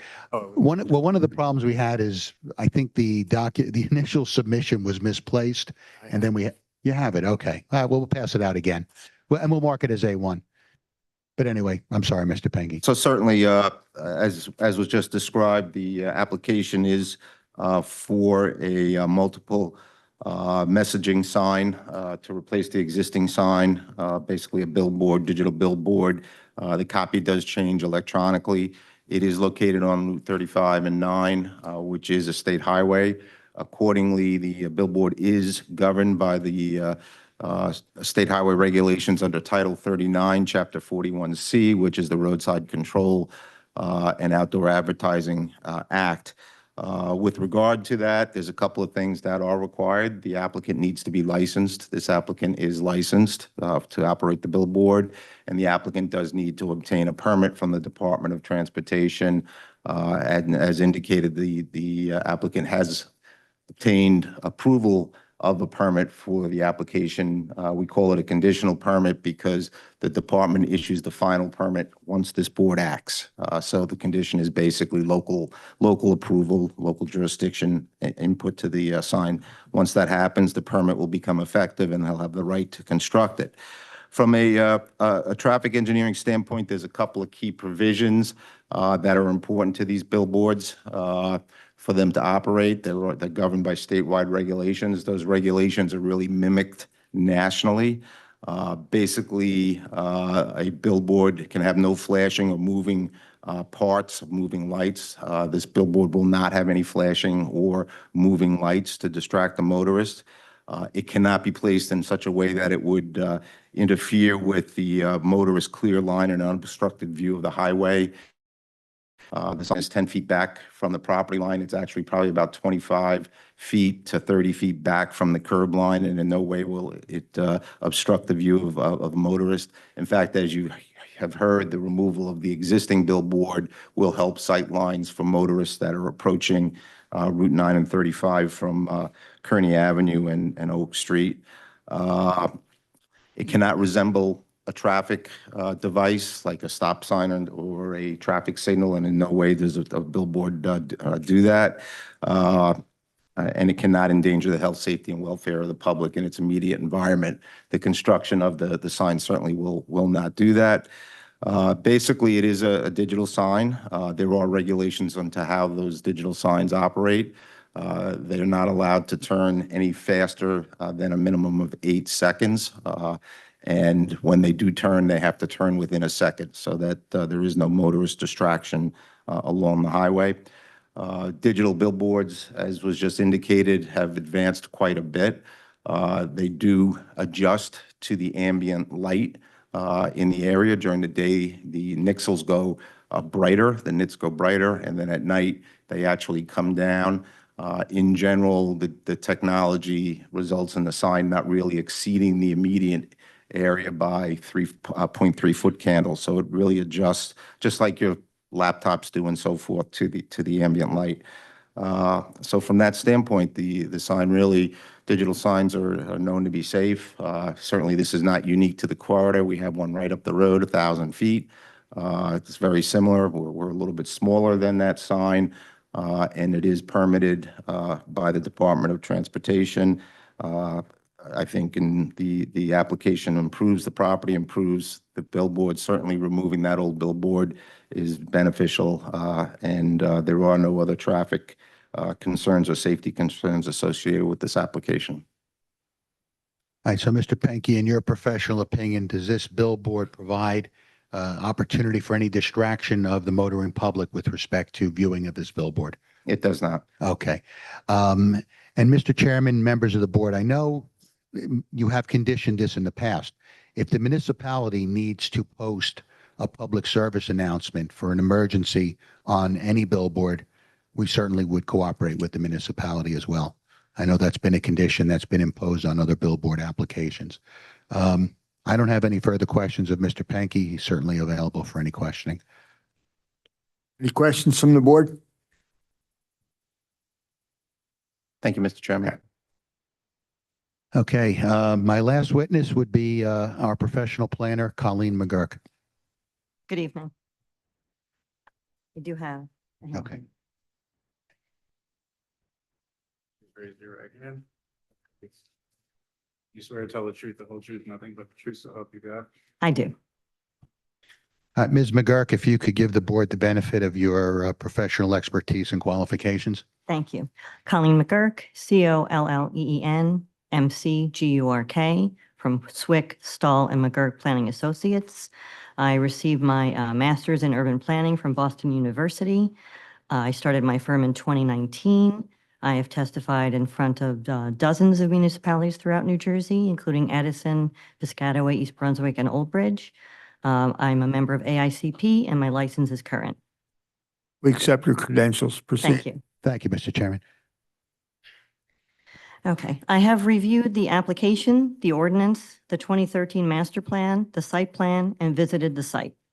The property in question, block 301.01, lots 22 and 23, contains 7,935 square feet and is located at the intersection of Route 35 and 39 and Melrose Avenue. The property currently contains a static billboard, which will be removed, and tonight we are asking the board to approve a two-sided digitized billboard. The purpose of the billboard is a dual purpose, to provide advertising for businesses and for the public at large. The property is located within the B3 Highway Business Zoning District, which conditionally permits billboards. However, we do not meet all of the conditions, therefore a D3 variance is required. We also require 2 bulk variances for existing lot area and width, and 1 for lack of buffer. The surrounding uses consists of Route 9 and 35, a 6-lane highway to the east, single-family dwellings to the south and west, a defunct bar to the north with an apartment above, which I believe is inhabited, and also nearby is a bar and several other billboards. Our proposed development would fit in with the character of the area since there are billboards located in the area, 2 to the north and 1 to the south. The 1 to the south is digitized. The other 2 are fixed printed image billboards.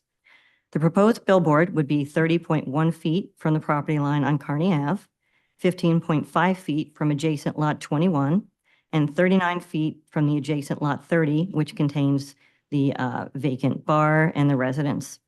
and 10 feet from the property line along Route 9. The relief that is required for a D3 conditional use variance must satisfy the positive and negative criteria, but by a much lower standard than a D1 use variance.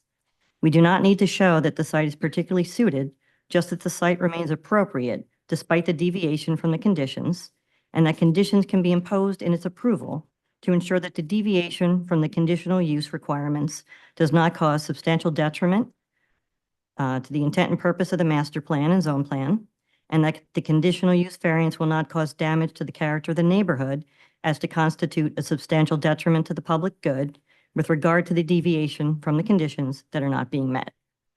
There are a total of 13 conditions. We advertised for additional conditions, but when I did my measurements, I did feel that we met the conditions, so I think that we meet 9 of the conditions, but I will provide the justifications just to be on the safe side. So the following are the conditions that we do not meet. Condition number 1, minimum lot frontage of 200 feet along Route 9, whereas the existing lot, according to my measurements though, is 205.91 feet.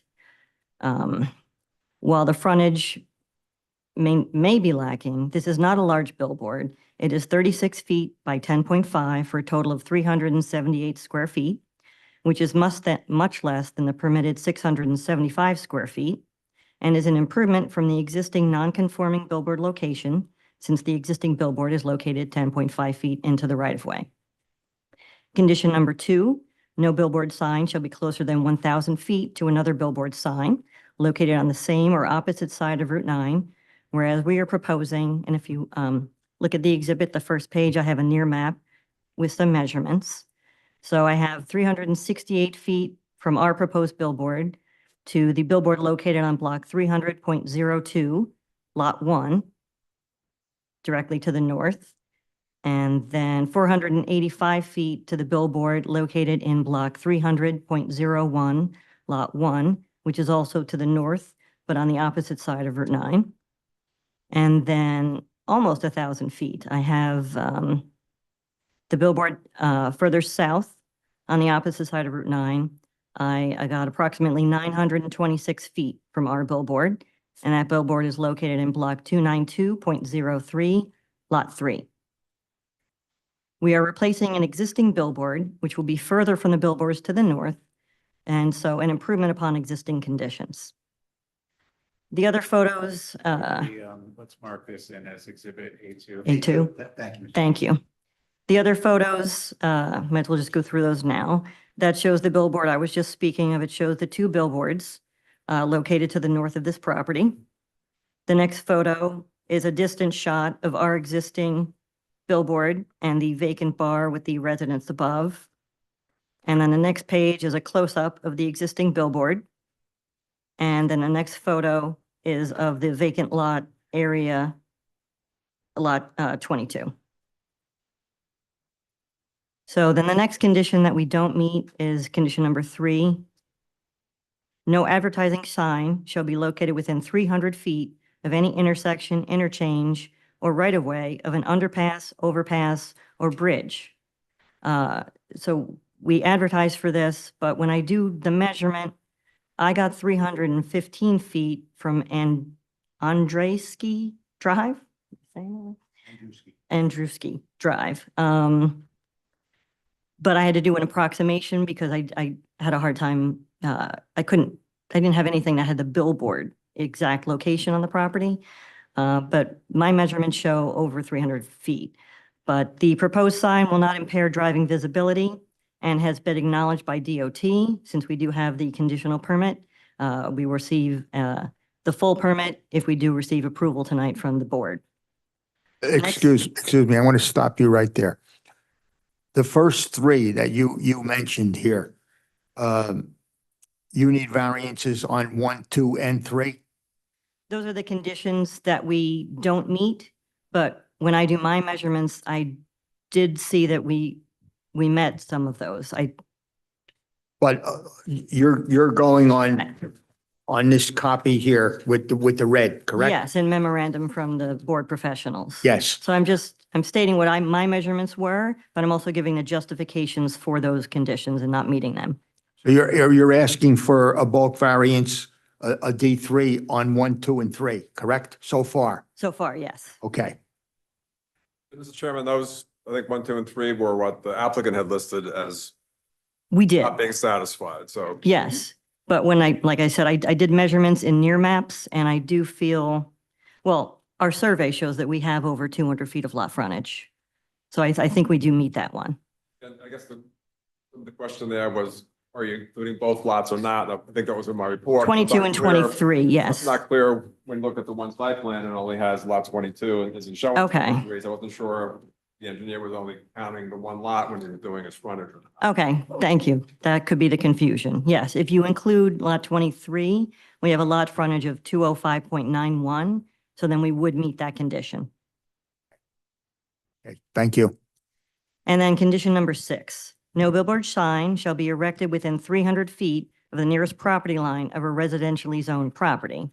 And we are definitely within that because there's a contiguous residential lot 21 right next to our property. And also single-family dwellings on Kearney Avenue. But the sign will be angled towards the driving public and can utilize light mitigating technology to reduce or eliminate any visual impacts from the illumination of the sign. The sign itself will have less impact than a permitted commercial use, such as traffic and noise. And as far as aesthetics, the new sign will be an improvement upon the existing sign, which is in poor condition. And again, we stated we're willing to turn the sign off at 10 p.m. And then condition number 9, the minimum setback line of the billboard from any property line or right-of-way shall be 30 feet, whereas we are proposing 10 feet from Route 9 and 15.5 from the western property line adjacent to Lot 21. The existing billboard extends 10.5 feet into the right-of-way. Therefore, this application will eliminate this nonconformity, which is also a safety concern. And while we do not meet the setback from Lot 21, we are proposing 15.5 feet, and the portion of the sign is the back of the sign, where the illumination will not be visible, and only a very narrow portion of the sign would be visible, so much less of an impact. The proposed setback is a substantial improvement from the existing setback from Route 9, and the 15.5 feet will have little detriment to the adjacent lot since the sign will be minimally visible, and this use is a much less intense use than other permitted uses. Also, the lots lack width, which is an existing hardship. And then the last condition is condition number 10. The minimum setback line of the billboard sign from any structure shall be 30 feet, whereas the proposed sign is approximately 22.1 feet from the dwelling on Lot 21. Again, this use is much less intense than other permitted commercial uses, and the sign would be turned off, so the overall impacts are minimized despite not meeting the 30-foot distance. There are also 2 existing nonconformities that require variances. The lot area requirement is 20,000 square feet, whereas we have 7,935, and the lot width requirement of 100 feet, whereas we have 67. These are existing conditions, and the benefits of this use outweigh the potential detriments. One final required variance is for the 50-foot buffer along adjacent lot 21. The buffer is required to separate commercial uses from residential uses, but due to the existing lot width of 67 feet, this would make any development impossible. The proposed billboard would have much less of an impact than any other permitted commercial use, and we are proposing a row of evergreens along the entire property line as a buffer. This proposal is consistent with the 2013 master plan for economic objectives. Quote, to expand opportunities for non-residential development in both the office and retail sectors, to shift the property tax burden away from the residential sector, resulting in a positive fiscal impact on the borough, end quote. This is a good rateable with no burden on services, including water and sewer. This is a severely undersized lot for the B3 zone, so the uses that would be suitable here are few. It's all about balance in the community in a commerce-oriented zone. This is a commerce-oriented land use along a transportation artery. The use is less impactful than other uses permitted in this zone. With regard to special reasons, the project meets several goals of the MLUL, including Goal A, to encourage municipal action to guide the appropriate use or development of all lands in the state, and in a manner which will promote the public health, safety, morals, and general welfare. This is an appropriate use since it is a permitted use in this zone and accrues minimal negative impacts and will have positive economic impacts. Goal G to provide sufficient space in appropriate locations for a variety of agriculture, residential, recreational, commercial, and industrial uses in open space. This is an undersized lot, which has already been utilized for a billboard, and no traffic, noise, or runoff will be generated. Purpose M, the efficient use of land. The lot contains an existing older billboard in poor condition, which will be replaced, and this is an ideal location from a visibility standpoint in terms of targeting the driving public on the highway. The use is a message board and is a form of free speech. This use promotes economic development, which benefits the entire public. Billboards are a tool of business, and this is a heavily trafficked commercial corridor. The B3 zone is a zone that allows for light and traffic in order to encourage economic development. PSAs are also a beneficial public service and real-time emergency alerts. Therefore, this application promotes the general welfare. Newer technology is being utilized, which will minimize the impact to the residents in the nearby single-family dwellings from the light generated by the billboard, and my client has agreed to turn the billboard off at 10 p.m. It is my professional opinion that these variances can be granted, and the deviation of the ordinance conditions does not substantially detriment to the public good, and the variation from the conditions can be reconciled with and will not substantially impair the intent and purpose of the zone plan and the zoning ordinance. All right, Ms. McGurk, just a couple follow-up questions. So the B3 zone does permit a variety of commercial uses which Yes. could go onto this site, which certainly would result in traffic, noise, air pollution. The billboard, on the other hand, would you consider that to be a passive use? It would be a very passive use, and the other permitted uses, I mean, they might be hard to fit, but nightclub, gas station, church, childcare, et cetera. Okay. And in terms of the agreement to turn the illumination off at 10 p.m. And to obviously not activate it until dawn or whenever sunrise occurs, that is a benefit to the surrounding residential community. Is that correct? I would say that would mitigate almost all of the negative impacts, especially with the newer technology and the way the lighting works. They would have very minimal impact. All right. And you could potentially have another commercial use which could have lights on 24/7. Correct. All right. Mr. Chairman, I don't have any further questions of Ms. McGurk. I think she's covered the conditional use requirements and certainly available for any questioning.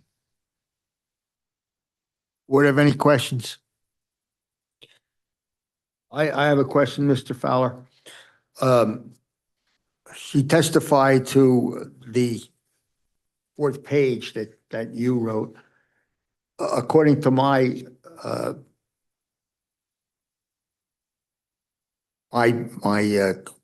testimony here, or from her, how many D variances do we have? Well, the 1D variance, but they don't, there are several conditions that they do not satisfy. Then, so it's a D3 variance, so it's one variance, but there's multiple conditions that aren't being satisfied. So if number one, if both lots are included and they had advertised for not meeting this condition, but they satisfy condition number one, where they have more than 200 foot of frontage. They don't meet condition number two, number three, and then I was going to ask Ms. McGurk on number four. Only single-sided double-faced signs with a single display per face shall be permitted. Flashing, moving, or projected signs are prohibited. I just thought if the sign is message changed every 8 seconds and it changes from one to another, that there was movement. So I felt that would be one of the conditions that you weren't satisfied. And at the time, I wasn't sure how much movement was going to be part of that sign. Yeah. But again, I would consider it to be movement, in my opinion, but. Yeah, I think, and listen, we would agree. I think the intent of that aspect of the ordinance really is you don't want to have flashing, you don't want to have scrolling, you don't want to have something popping out at you. But I think you can't prevent the display from changing every 8 seconds. I'm not sure that really constitutes a movement. Yeah, the 8 seconds is the standard. The way I read movement, it seemed to be referring more to mobile, revolving, or electronically or mechanically activated, like some kind of That's another older type condition. That's sign. actually another condition in the ordinance. That's Okay. 6-89.5 wasn't part of the condition. Yeah. And by the way, like Mr. Penke wants to add something. I know he's an expert in billboards. He probably could enlighten us as well as to that issue of the movement. Yeah, that condition from your ordinance is actually mimicking Title 39. And movement is defined as flashing, bright lights and so forth. It specifically defines the changing of copy over that 1 second period and a minimum of 8 seconds as not movement. And as I said, your ordinances actually mimic a lot of this, the national criteria. And there is no movement. There's no satisfy. movement. Yeah. So then, they don't satisfy condition number 6. So there's, I guess there's 1, 2, 3, condition number 9, 4, condition number 10, 5 is the 22.1 feet from the dwelling. I believe you don't meet 5 of the conditions, conditional use. Yes, unless. Okay, so 2, 3, 6, 9, and 10.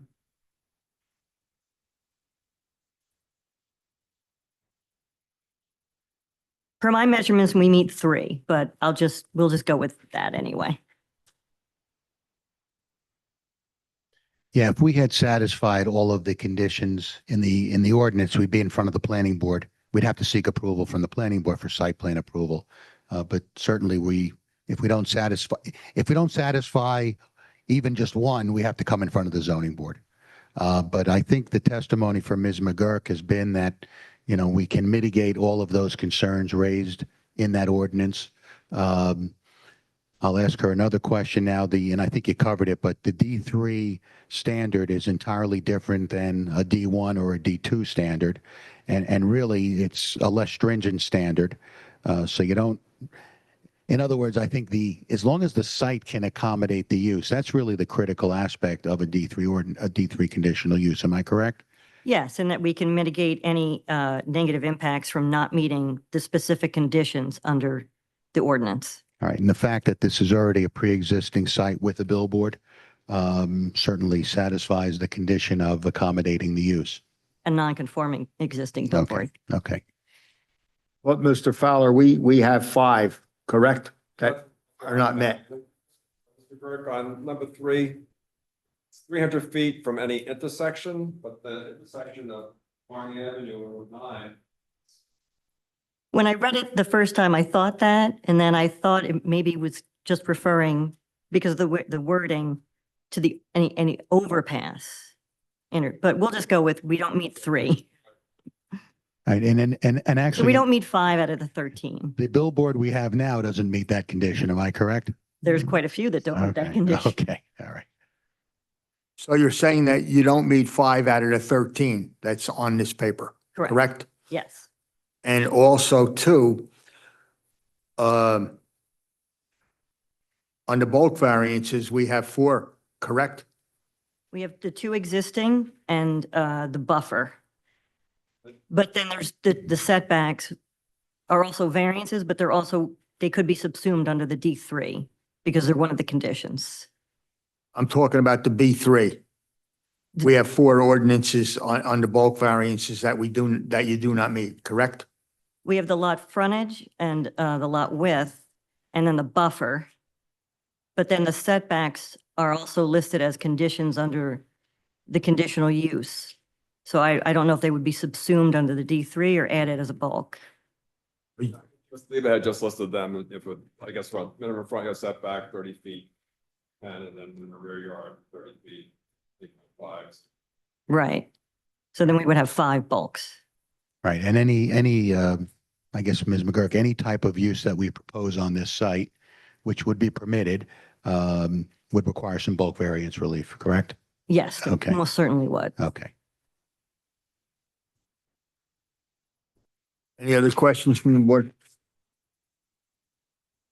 No, okay. Thank you.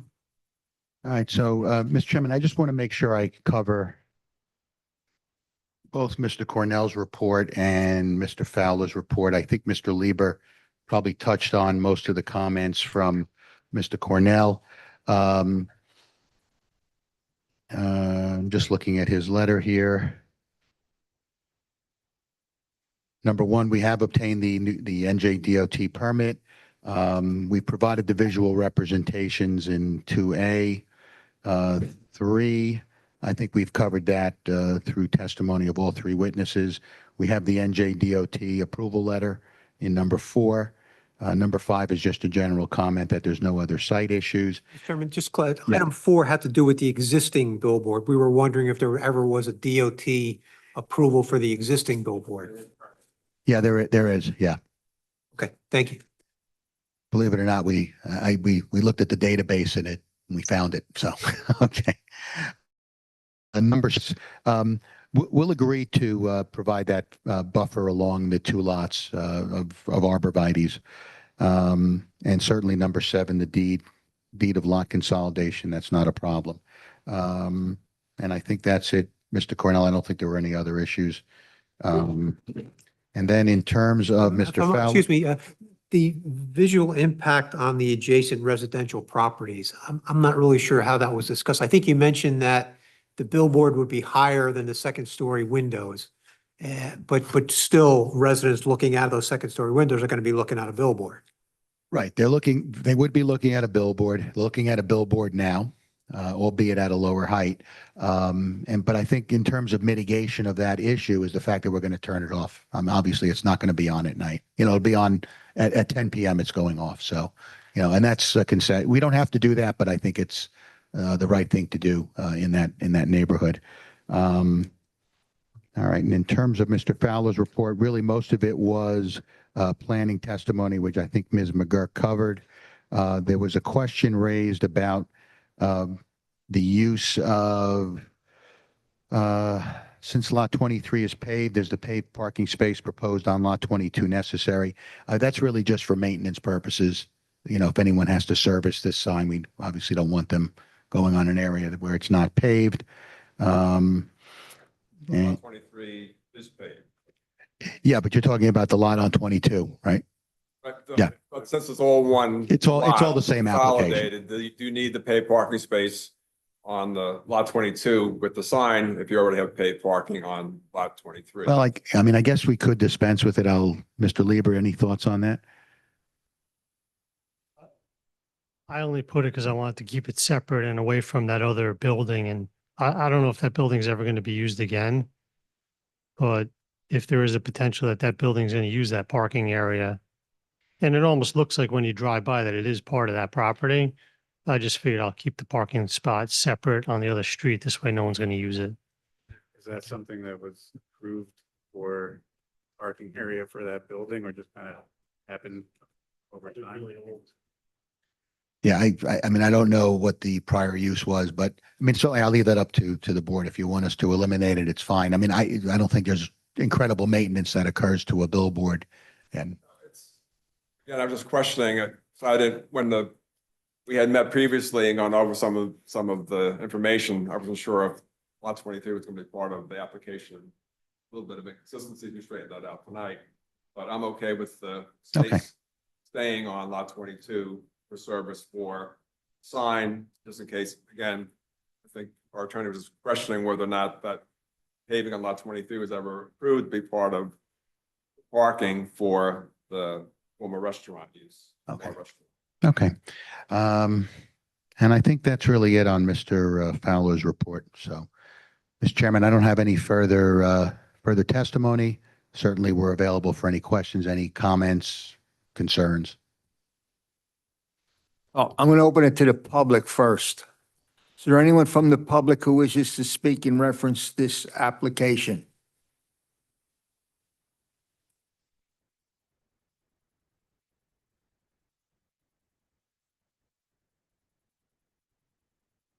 Good evening. Please raise your right hand. You swear to tell the truth, the whole truth, nothing but the truth, so help you God. I do. Can we get your name for the record? My name is Karam and I live on 49 Kearney Avenue. What's your full name? Karamveer, last name Gosal. Can you spell that? Okay. First name K-A-R-M. Okay. Last name G-O-S-A-L. And your address again? 49 Kearney Avenue. Cerebral. Yeah, I support the new billboard. The condition of the old billboard is pretty bad, and it makes the neighborhood look bad also. And the old billboard has graffiti signs, and it's worn out. And putting the new billboard, it will make the neighborhood look more nicer. Yeah, pretty much that's it. Okay, thank you. Hello, good evening. Or tell the truth, the whole truth, nothing but the truth, so help you God. I do. What's your name and address for the record? My name is Kiran Raval. Kiran. Raval is the last. Raval. I live at 9 Melrose Avenue. Raval. Raval. Raval. So yes, I would like to add one more green light towards the digital billboard, because we moved in last year, and yeah, daily I have to drop my child on that street, and it looks daily ugly that something is there. And if someone is also taking care to replace it with a new digital and a modern way of presentation or whatever for the business purpose, but it will look good onto the community and the area where I live. I feel good in case if it is being done. So yeah, that was my point to add. Okay, thank you.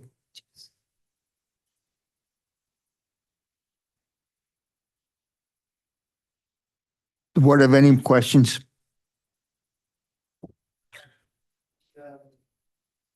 Uplights on this digital billboard? I'm sorry, what was that? There's uplights.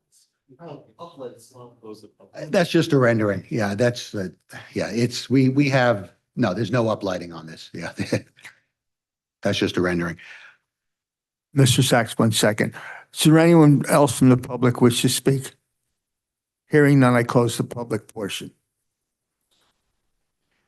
Mr. Chairman, just one more thing before you have any questions of me. My client did circulate a petition, believe it or not, community petition form. I just want to read it into the record. And it says, support for replacing old billboard on Route 9. We, the undersigned residents of the community, support the removal of the existing deteriorated billboard located on Route 9, which has been the subject to graffiti and visual blight. We further support the installation of a new modern digital billboard in its place, subject to appropriate regulations and community standards. Petition statement: by signing below, I affirm that I am a resident of the community. I support the demolition and removal of the current billboard structure on Route 9. I support the installation of a new updated digital billboard in its place. And it's got the signatures of 5 residents, Deborah Kinhor at 24 Kearney, Kiran Raval at 9 Melrose, Daring Patel at 21 Kearney, Karmir Kosal at 49 Kearney, and Karan Parikh at 5 Melrose Avenue. So, this is a billboard that's been here for quite some time. I think you've heard the testimony of our professionals. Quite frankly, it poses probably a traffic safety hazard because of its height right now and where it's located within the right of way. But I just wanted to read this into the record, Mr. Chairman. About that was. Sure. How was that presented to them? Did they know the size? Yeah. Did they see the imagery of it? Yeah. They saw that? Yeah. Was that petition taken to everyone in Melrose? No, we're just taken to some of the immediate residents over there. So, Okay. Mr. Sachs, you bring up this. That's the billboard that was up there before. correct. And this is the new billboard. That's correct. It's apples and oranges. Well, There's not even a comparison. Well, it's apples and oranges in the sense that, yes, that is a static billboard that's there now, which we don't see any of those built. So now all we see are digital. And this billboard that you want to put up is only 5 feet smaller than the one that's on the northbound side. In height, yes. Yes, so they're almost identical. Right. I mean, for people to sign a petition talking about this one and this one here, there's such a difference here. I mean, if there's a concern about the height, we certainly can revisit that issue, Mr. Green. I certainly can have that discussion with my client. I mean, certainly he's within the height requirements as long as it's below 50 feet. And actually the facing is within the ordinance requirements as well. But if there's a concern from the board as to what we're proposing, we could have that discussion. How much lower can you go? I don't know. I'd have to have that discussion with my client. But I mean, if there's a suggestion, certainly. White lines that are crucial. Probably not. I mean, I'm sure that section of Route 9, I think, has a certain grade that we could lower it and it would still be visible. Well, if we could, I'm sorry, Mr. Chairman, but I was going to say, if we could take a 5-minute break, I could perhaps get that answer for you. Well, there's another concern. We have 4 bulk variances here. And we counted them up and there's 6 D variances here. Well, they're not 6 separate. It's 1 D variance, but it's, and I don't think it's 6, I think it's 5 conditions that. 5 conditions. 5 conditions that we wouldn't meet. I mean, we're talking a lot of conditions here. Well, I don't think it's really the number. I think it's whether or not we can mitigate any of the impact on the billboard, on the residences. And that's really all it's about. And that's why we voluntarily offered to turn this off at a particular hour. I mean, we could not meet 13 conditions if that was the case, and we'd still need 1 D3 use variance for that.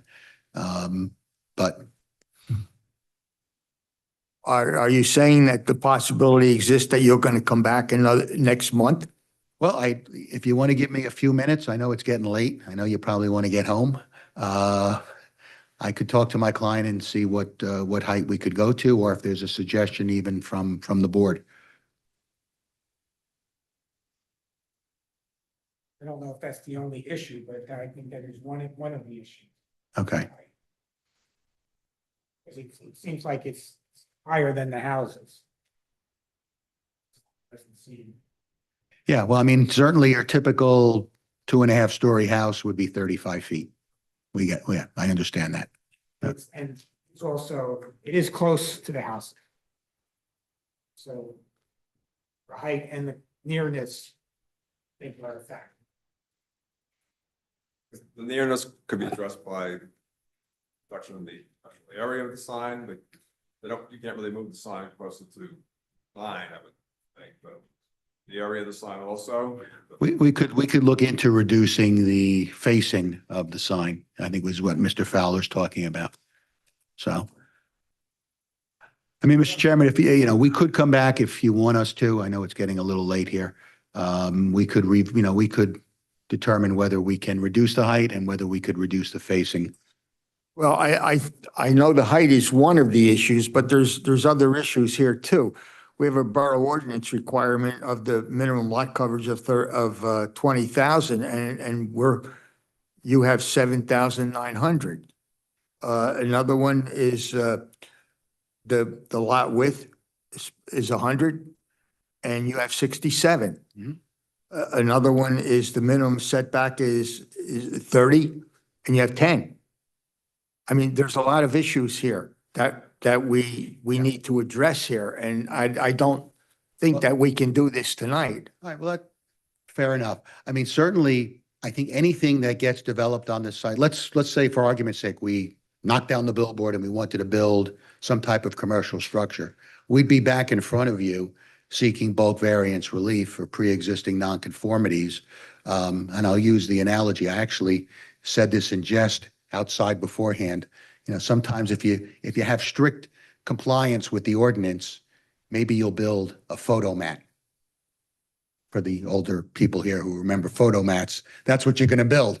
And that's why you exist as a zoning board of adjustment, to grant variance relief. So, I mean, really, the billboard itself is not a there are pre-existing nonconformities, but it's, you know, it's the pole and it's the facing that's in the air. Any type of commercial use I put on this, any structure I put on this property would require the same bulk variances that that you just suggested, Mr. Chairman. And the other thing that we have on the northbound side, Route 9 and 35, we have one that's 50 foot. Yeah. Right there. I And this understand. one here is almost identical across the street. Right. I mean, this isn't the Garden State Parkway or the Turnpike. Well, it is a state highway, Mr. Chairman. Well, you know what I mean, Pretty busy as state far as far as houses go in the area. And that's why we're offering to be a good neighbor. By the way, let me just indicate, my client, who's in the audience, Mr. Frank Asuncio, he's developed quite a bit of property in that area, in the Melrose section. He's built some of the houses that are there. He's got a project that's going to come in on Anjeski. Actually, it'll come before this board probably within a few months. So he's well known in that area. He's well regarded. He wants to be a good neighbor. But I understand some of your concerns. I'm not asking you to take a vote tonight because you only have 6 members anyway, and I'd like to have a full board. But we will talk about reducing the height. We'll talk about reducing the facing of the sign as well to even do further mitigation. And I think when we come back next month, hopefully you'll be in a position to be comfortable with this. So therefore, are you making a motion to come back next month and pursue this further? Depends what night it is, Mr. Chairman. Let me get my calendar. All right. It would be the 22nd of July.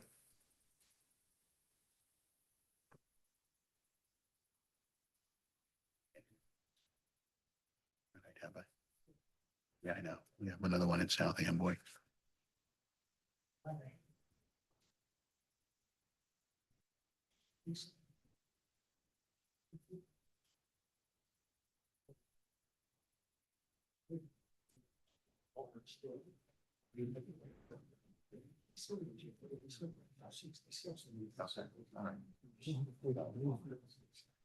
How about the height?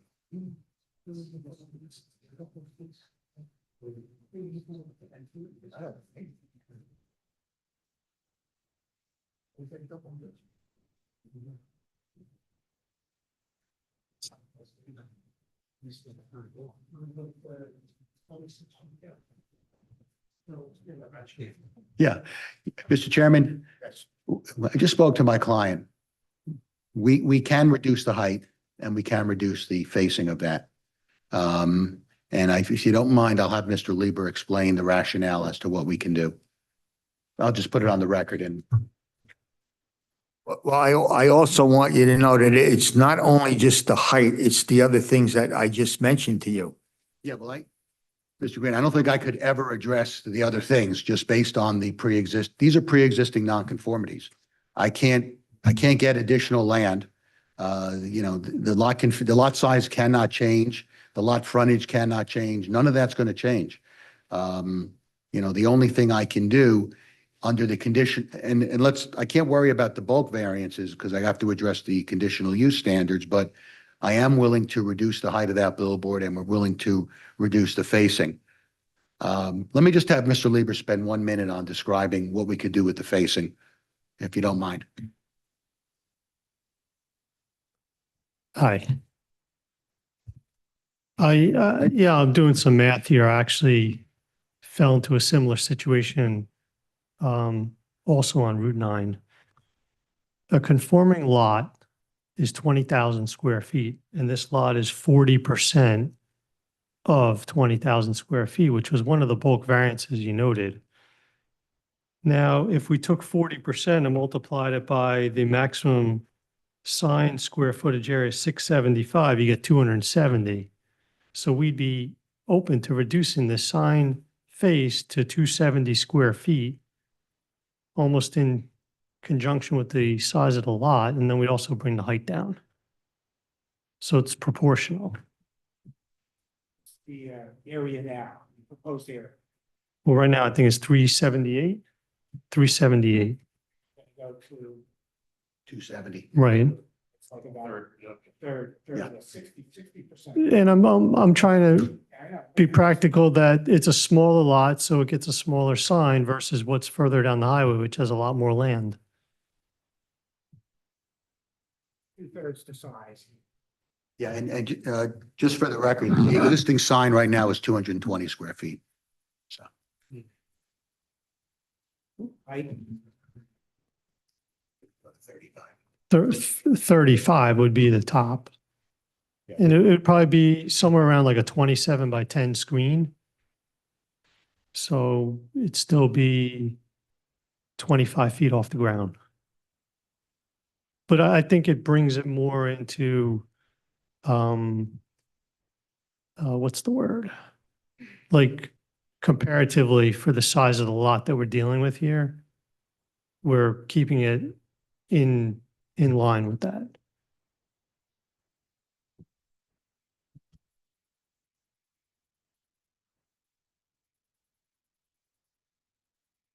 Cornell, you have anything to add to this?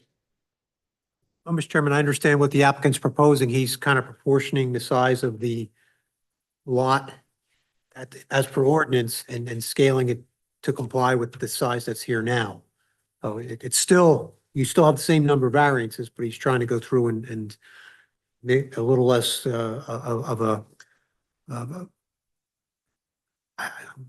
trying to think of the right word. It's less of it's not going to stand out as much being on a smaller lot. The current one is E20, so like 22 by 10. yeah, right now it's 220 square feet. Yeah, This one would be what, 270? 270. And maximum height 35 feet to the top of the sign. It appears, I think, Mr. Greg's testimony, she had said that the dwelling was 22 feet from the sign and to be 30. So reduce the sign by 9 foot length. Oh, I'm sorry, 9 feet, that would apply as a test for that condition. Seems like it's. I have to go back to that later.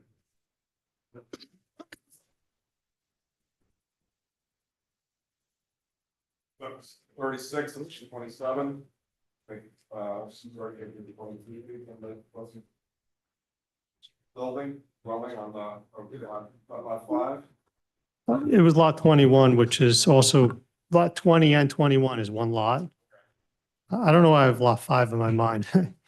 But the setback there is 15.5 feet, so it would probably be closer to 25.5. But I mean, the sign that's out there today is so outdated that I feel like this is like bringing things to like, the 21st century. you know the height of the existing sign? You might have mentioned it, but just. Is it 14? Let me take. 16. Sorry, it's 16. Yeah, I think, so 16 and this is 35, I think that's one of the issues.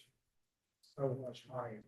You don't want to have it low because if it's low, then it obstructs the view of traffic. Yeah, I don't think your police department would permit me to, From a traffic point of view, yeah. you don't want it low, but from a residential point of view.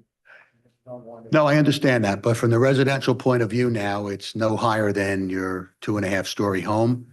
We're turning off the illumination at 10 PM. So therefore, there's no annoyance. I mean, in terms of the bulk, in terms of the bulk variances, there is nothing I could build on this lot that wouldn't require variance relief. And I'm probably would have tough time building a photo mat. And I think your attorney would advise you that you can't zone me out of, and I think the other attorney mentioned it earlier this evening, you can't zone a property out of inutility. It's got to have some use. So the bulk variances are all pre-existing nonconformities. I think we are abating one of them now by reducing the facing, You're mitigating improving it. it. We're improving it. We're improving it. So, Just looking at this, when you're on lot 21, which is part of 20, you're not seeing speed. The screen is angled for the traffic light. So really the only house that would have a view of the screen is across Carney Avenue. All the neighbors down there, they're not going to see that video screen at all. But they're gonna see the structure. Yeah, you'll You're gonna see see the it, back- I mean, You're but gonna see the backside of the structure. Well, they're going to see about, yeah, but they're also going to see, if I were to come before this board to seek a commercial use, I'm not sure what the height requirements are in the B3 zone, but I think it's probably more than 35 feet. I mean, I could build a structure, maybe, I could build a structure 35 feet on this property that they're going to see all the time with lights on 24/7. I mean, if it's a commercial use, it's going to have security lighting on that's going to be on all night. Anyway, I mean, those are the concessions we can offer. But the billboard that's up there now doesn't even have any lights. I mean, It does. It has uplighting. I think it has uplighting. And certainly we could install uplighting on it. Yeah, maybe not, maybe it doesn't now, but we certainly, if we decided to keep that sign, we could install uplighting. It would be on 24/7. I don't even need any approval from the board for that. But again, we're removing a billboard that's presently in the right of way. And I can't, if I were to try to recreate that same 16-foot billboard, your police department wouldn't let me do that because it's too low.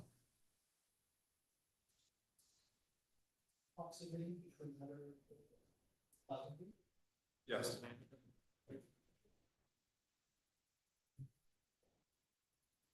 Thirty-five feet is the maximum height in the B3 zone, so you would be fine with that. And we're adding on, so there's a lot of billboards on that. Was that 8 section? You can get it on the other side.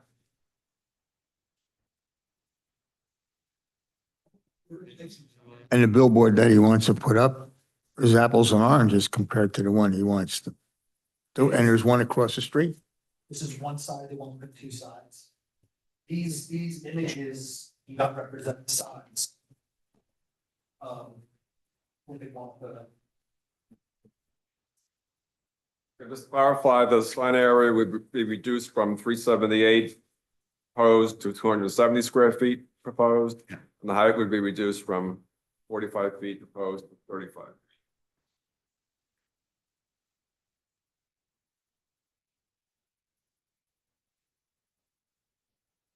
What's the pleasure of the board?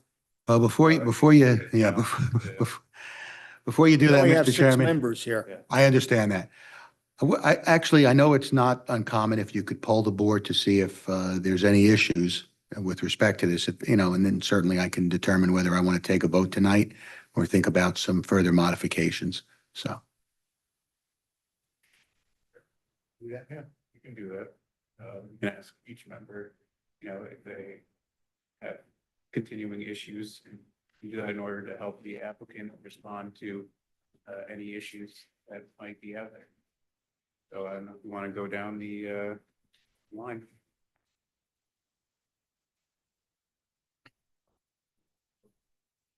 How am I going to phrase this? You're saying your continued issue is with the size and height and quantity of billboards. Is that what you're saying? I want to take a vote from each board member. It's not a vote. not a vote. It's non-binding. It's basically, Non-binding. what are your continuing concerns, What are your continuing concerns concerning this application, if any? if any? Mr. Chairman, I'll start. My major concern is the height, even at 35 feet, if it's possible to be lower. But also the size, you're very close to where the original, the existing billboard is. So it's less of a factor. If it's possible to lower that height a little bit. It's not just because they're gonna see what's being advertised, it's just the whole structure. Most of the neighbors are looking at it. Drive down the residential street, you're gonna see houses, and then you're gonna see the back of the structure.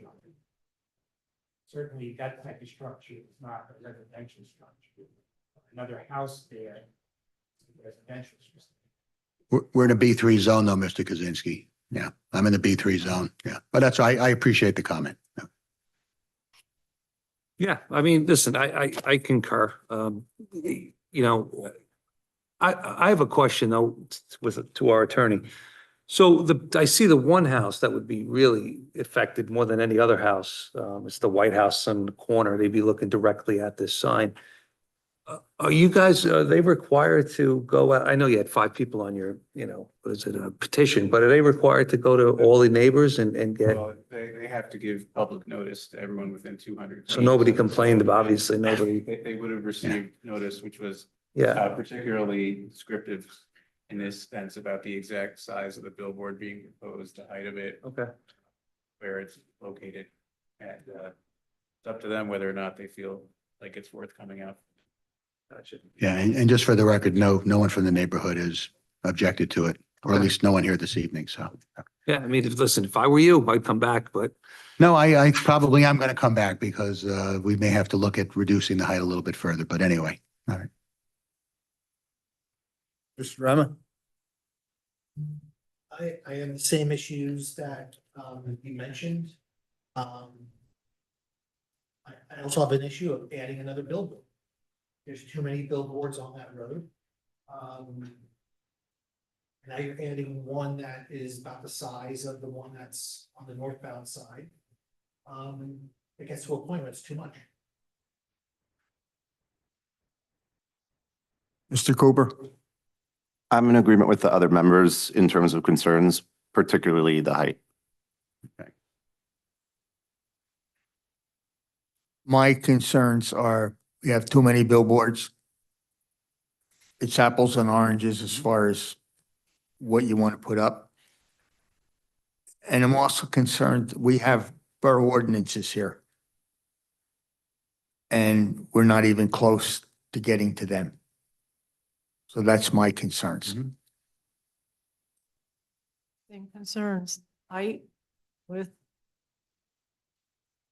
billboards. Okay.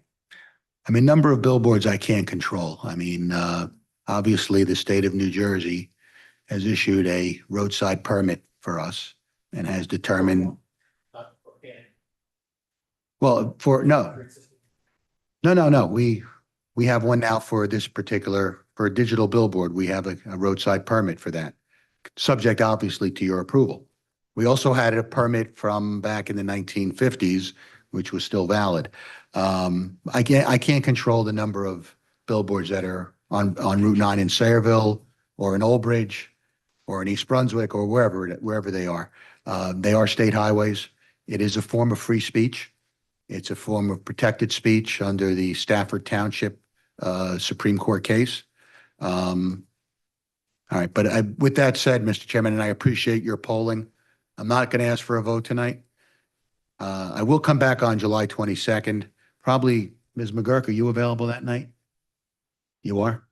All right, because maybe, I don't know, I know Mr. Lieber's not available, but I'm not sure I need him for purposes of that evening. But I'll come back on July 22nd and we'll take these comments into consideration. We'll see what else we could do. And we will try very hard to get 7 members here, so. I appreciate that. Okay, thank you, Mr. Chairman. All right, thank you. And thank you for accommodating us. I know it's getting late, so thank you.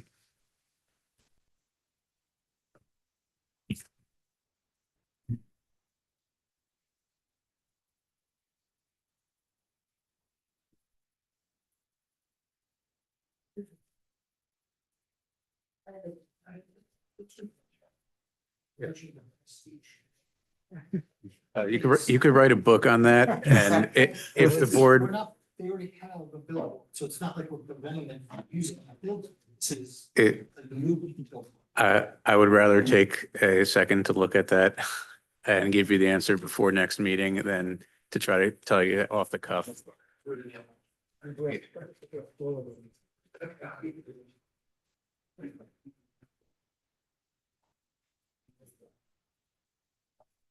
Hey, John, John. On our minutes from last meeting, you have Mr. Bella present. Yeah, I know, Good night. Thank you. You fixed it? Okay, but not on my sheet, it's not fixed. No, we have to, I noticed it after I did it. Okay, so don't bring it up. Yeah. Okay.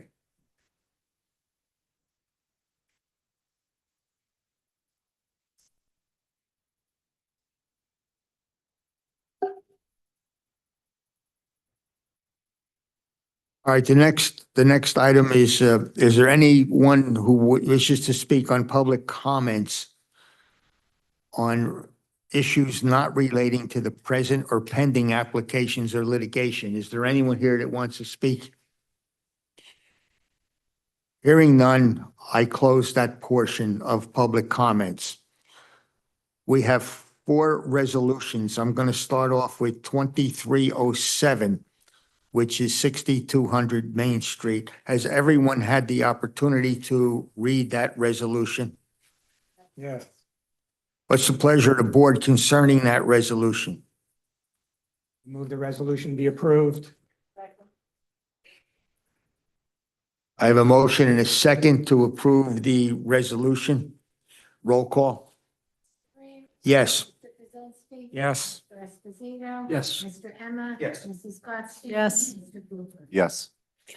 The next resolution is 147 Madison Street, Davis. Has everyone had the opportunity to read that resolution? Yes. Pleasure of the board concerning that resolution. I move the resolution be approved. Second. I have a motion and a second to approve that resolution. Roll call. Yes. Mr. Kaczynski. Yes. Mr. Esposito. Yes. Mr. Emma. Yes. Mrs. Gottstein. Yes. Mr. Cooper. Yes. The third resolution is 3 Milliken Road. Has everyone had the opportunity to look over that resolution? Yes. Pleasure of the board. Move the resolution be approved. Second. I have a motion and a second to approve that resolution. Roll call. Mr. Green. Yes. Mr. Kaczynski. Yes. Mr. Esposito. Yes. Mr. Emma. Yes. Mrs. Gottstein. Yes. Mr. Cooper. Yes. The fourth resolution is 117 Scott Avenue. Has everyone had the opportunity to look over that resolution? Yes.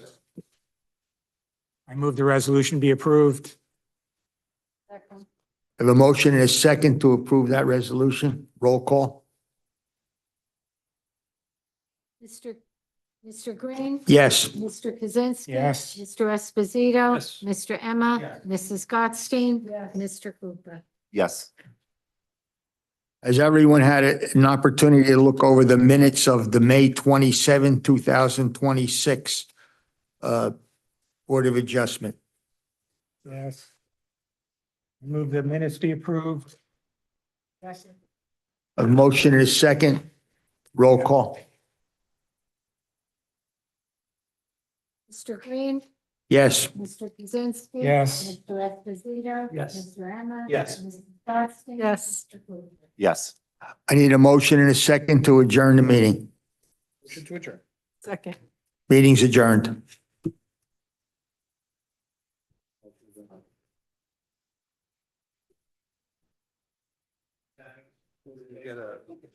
Having security out there, angry people.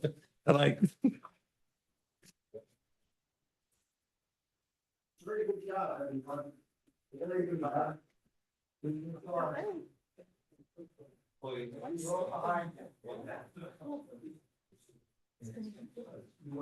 Just say no.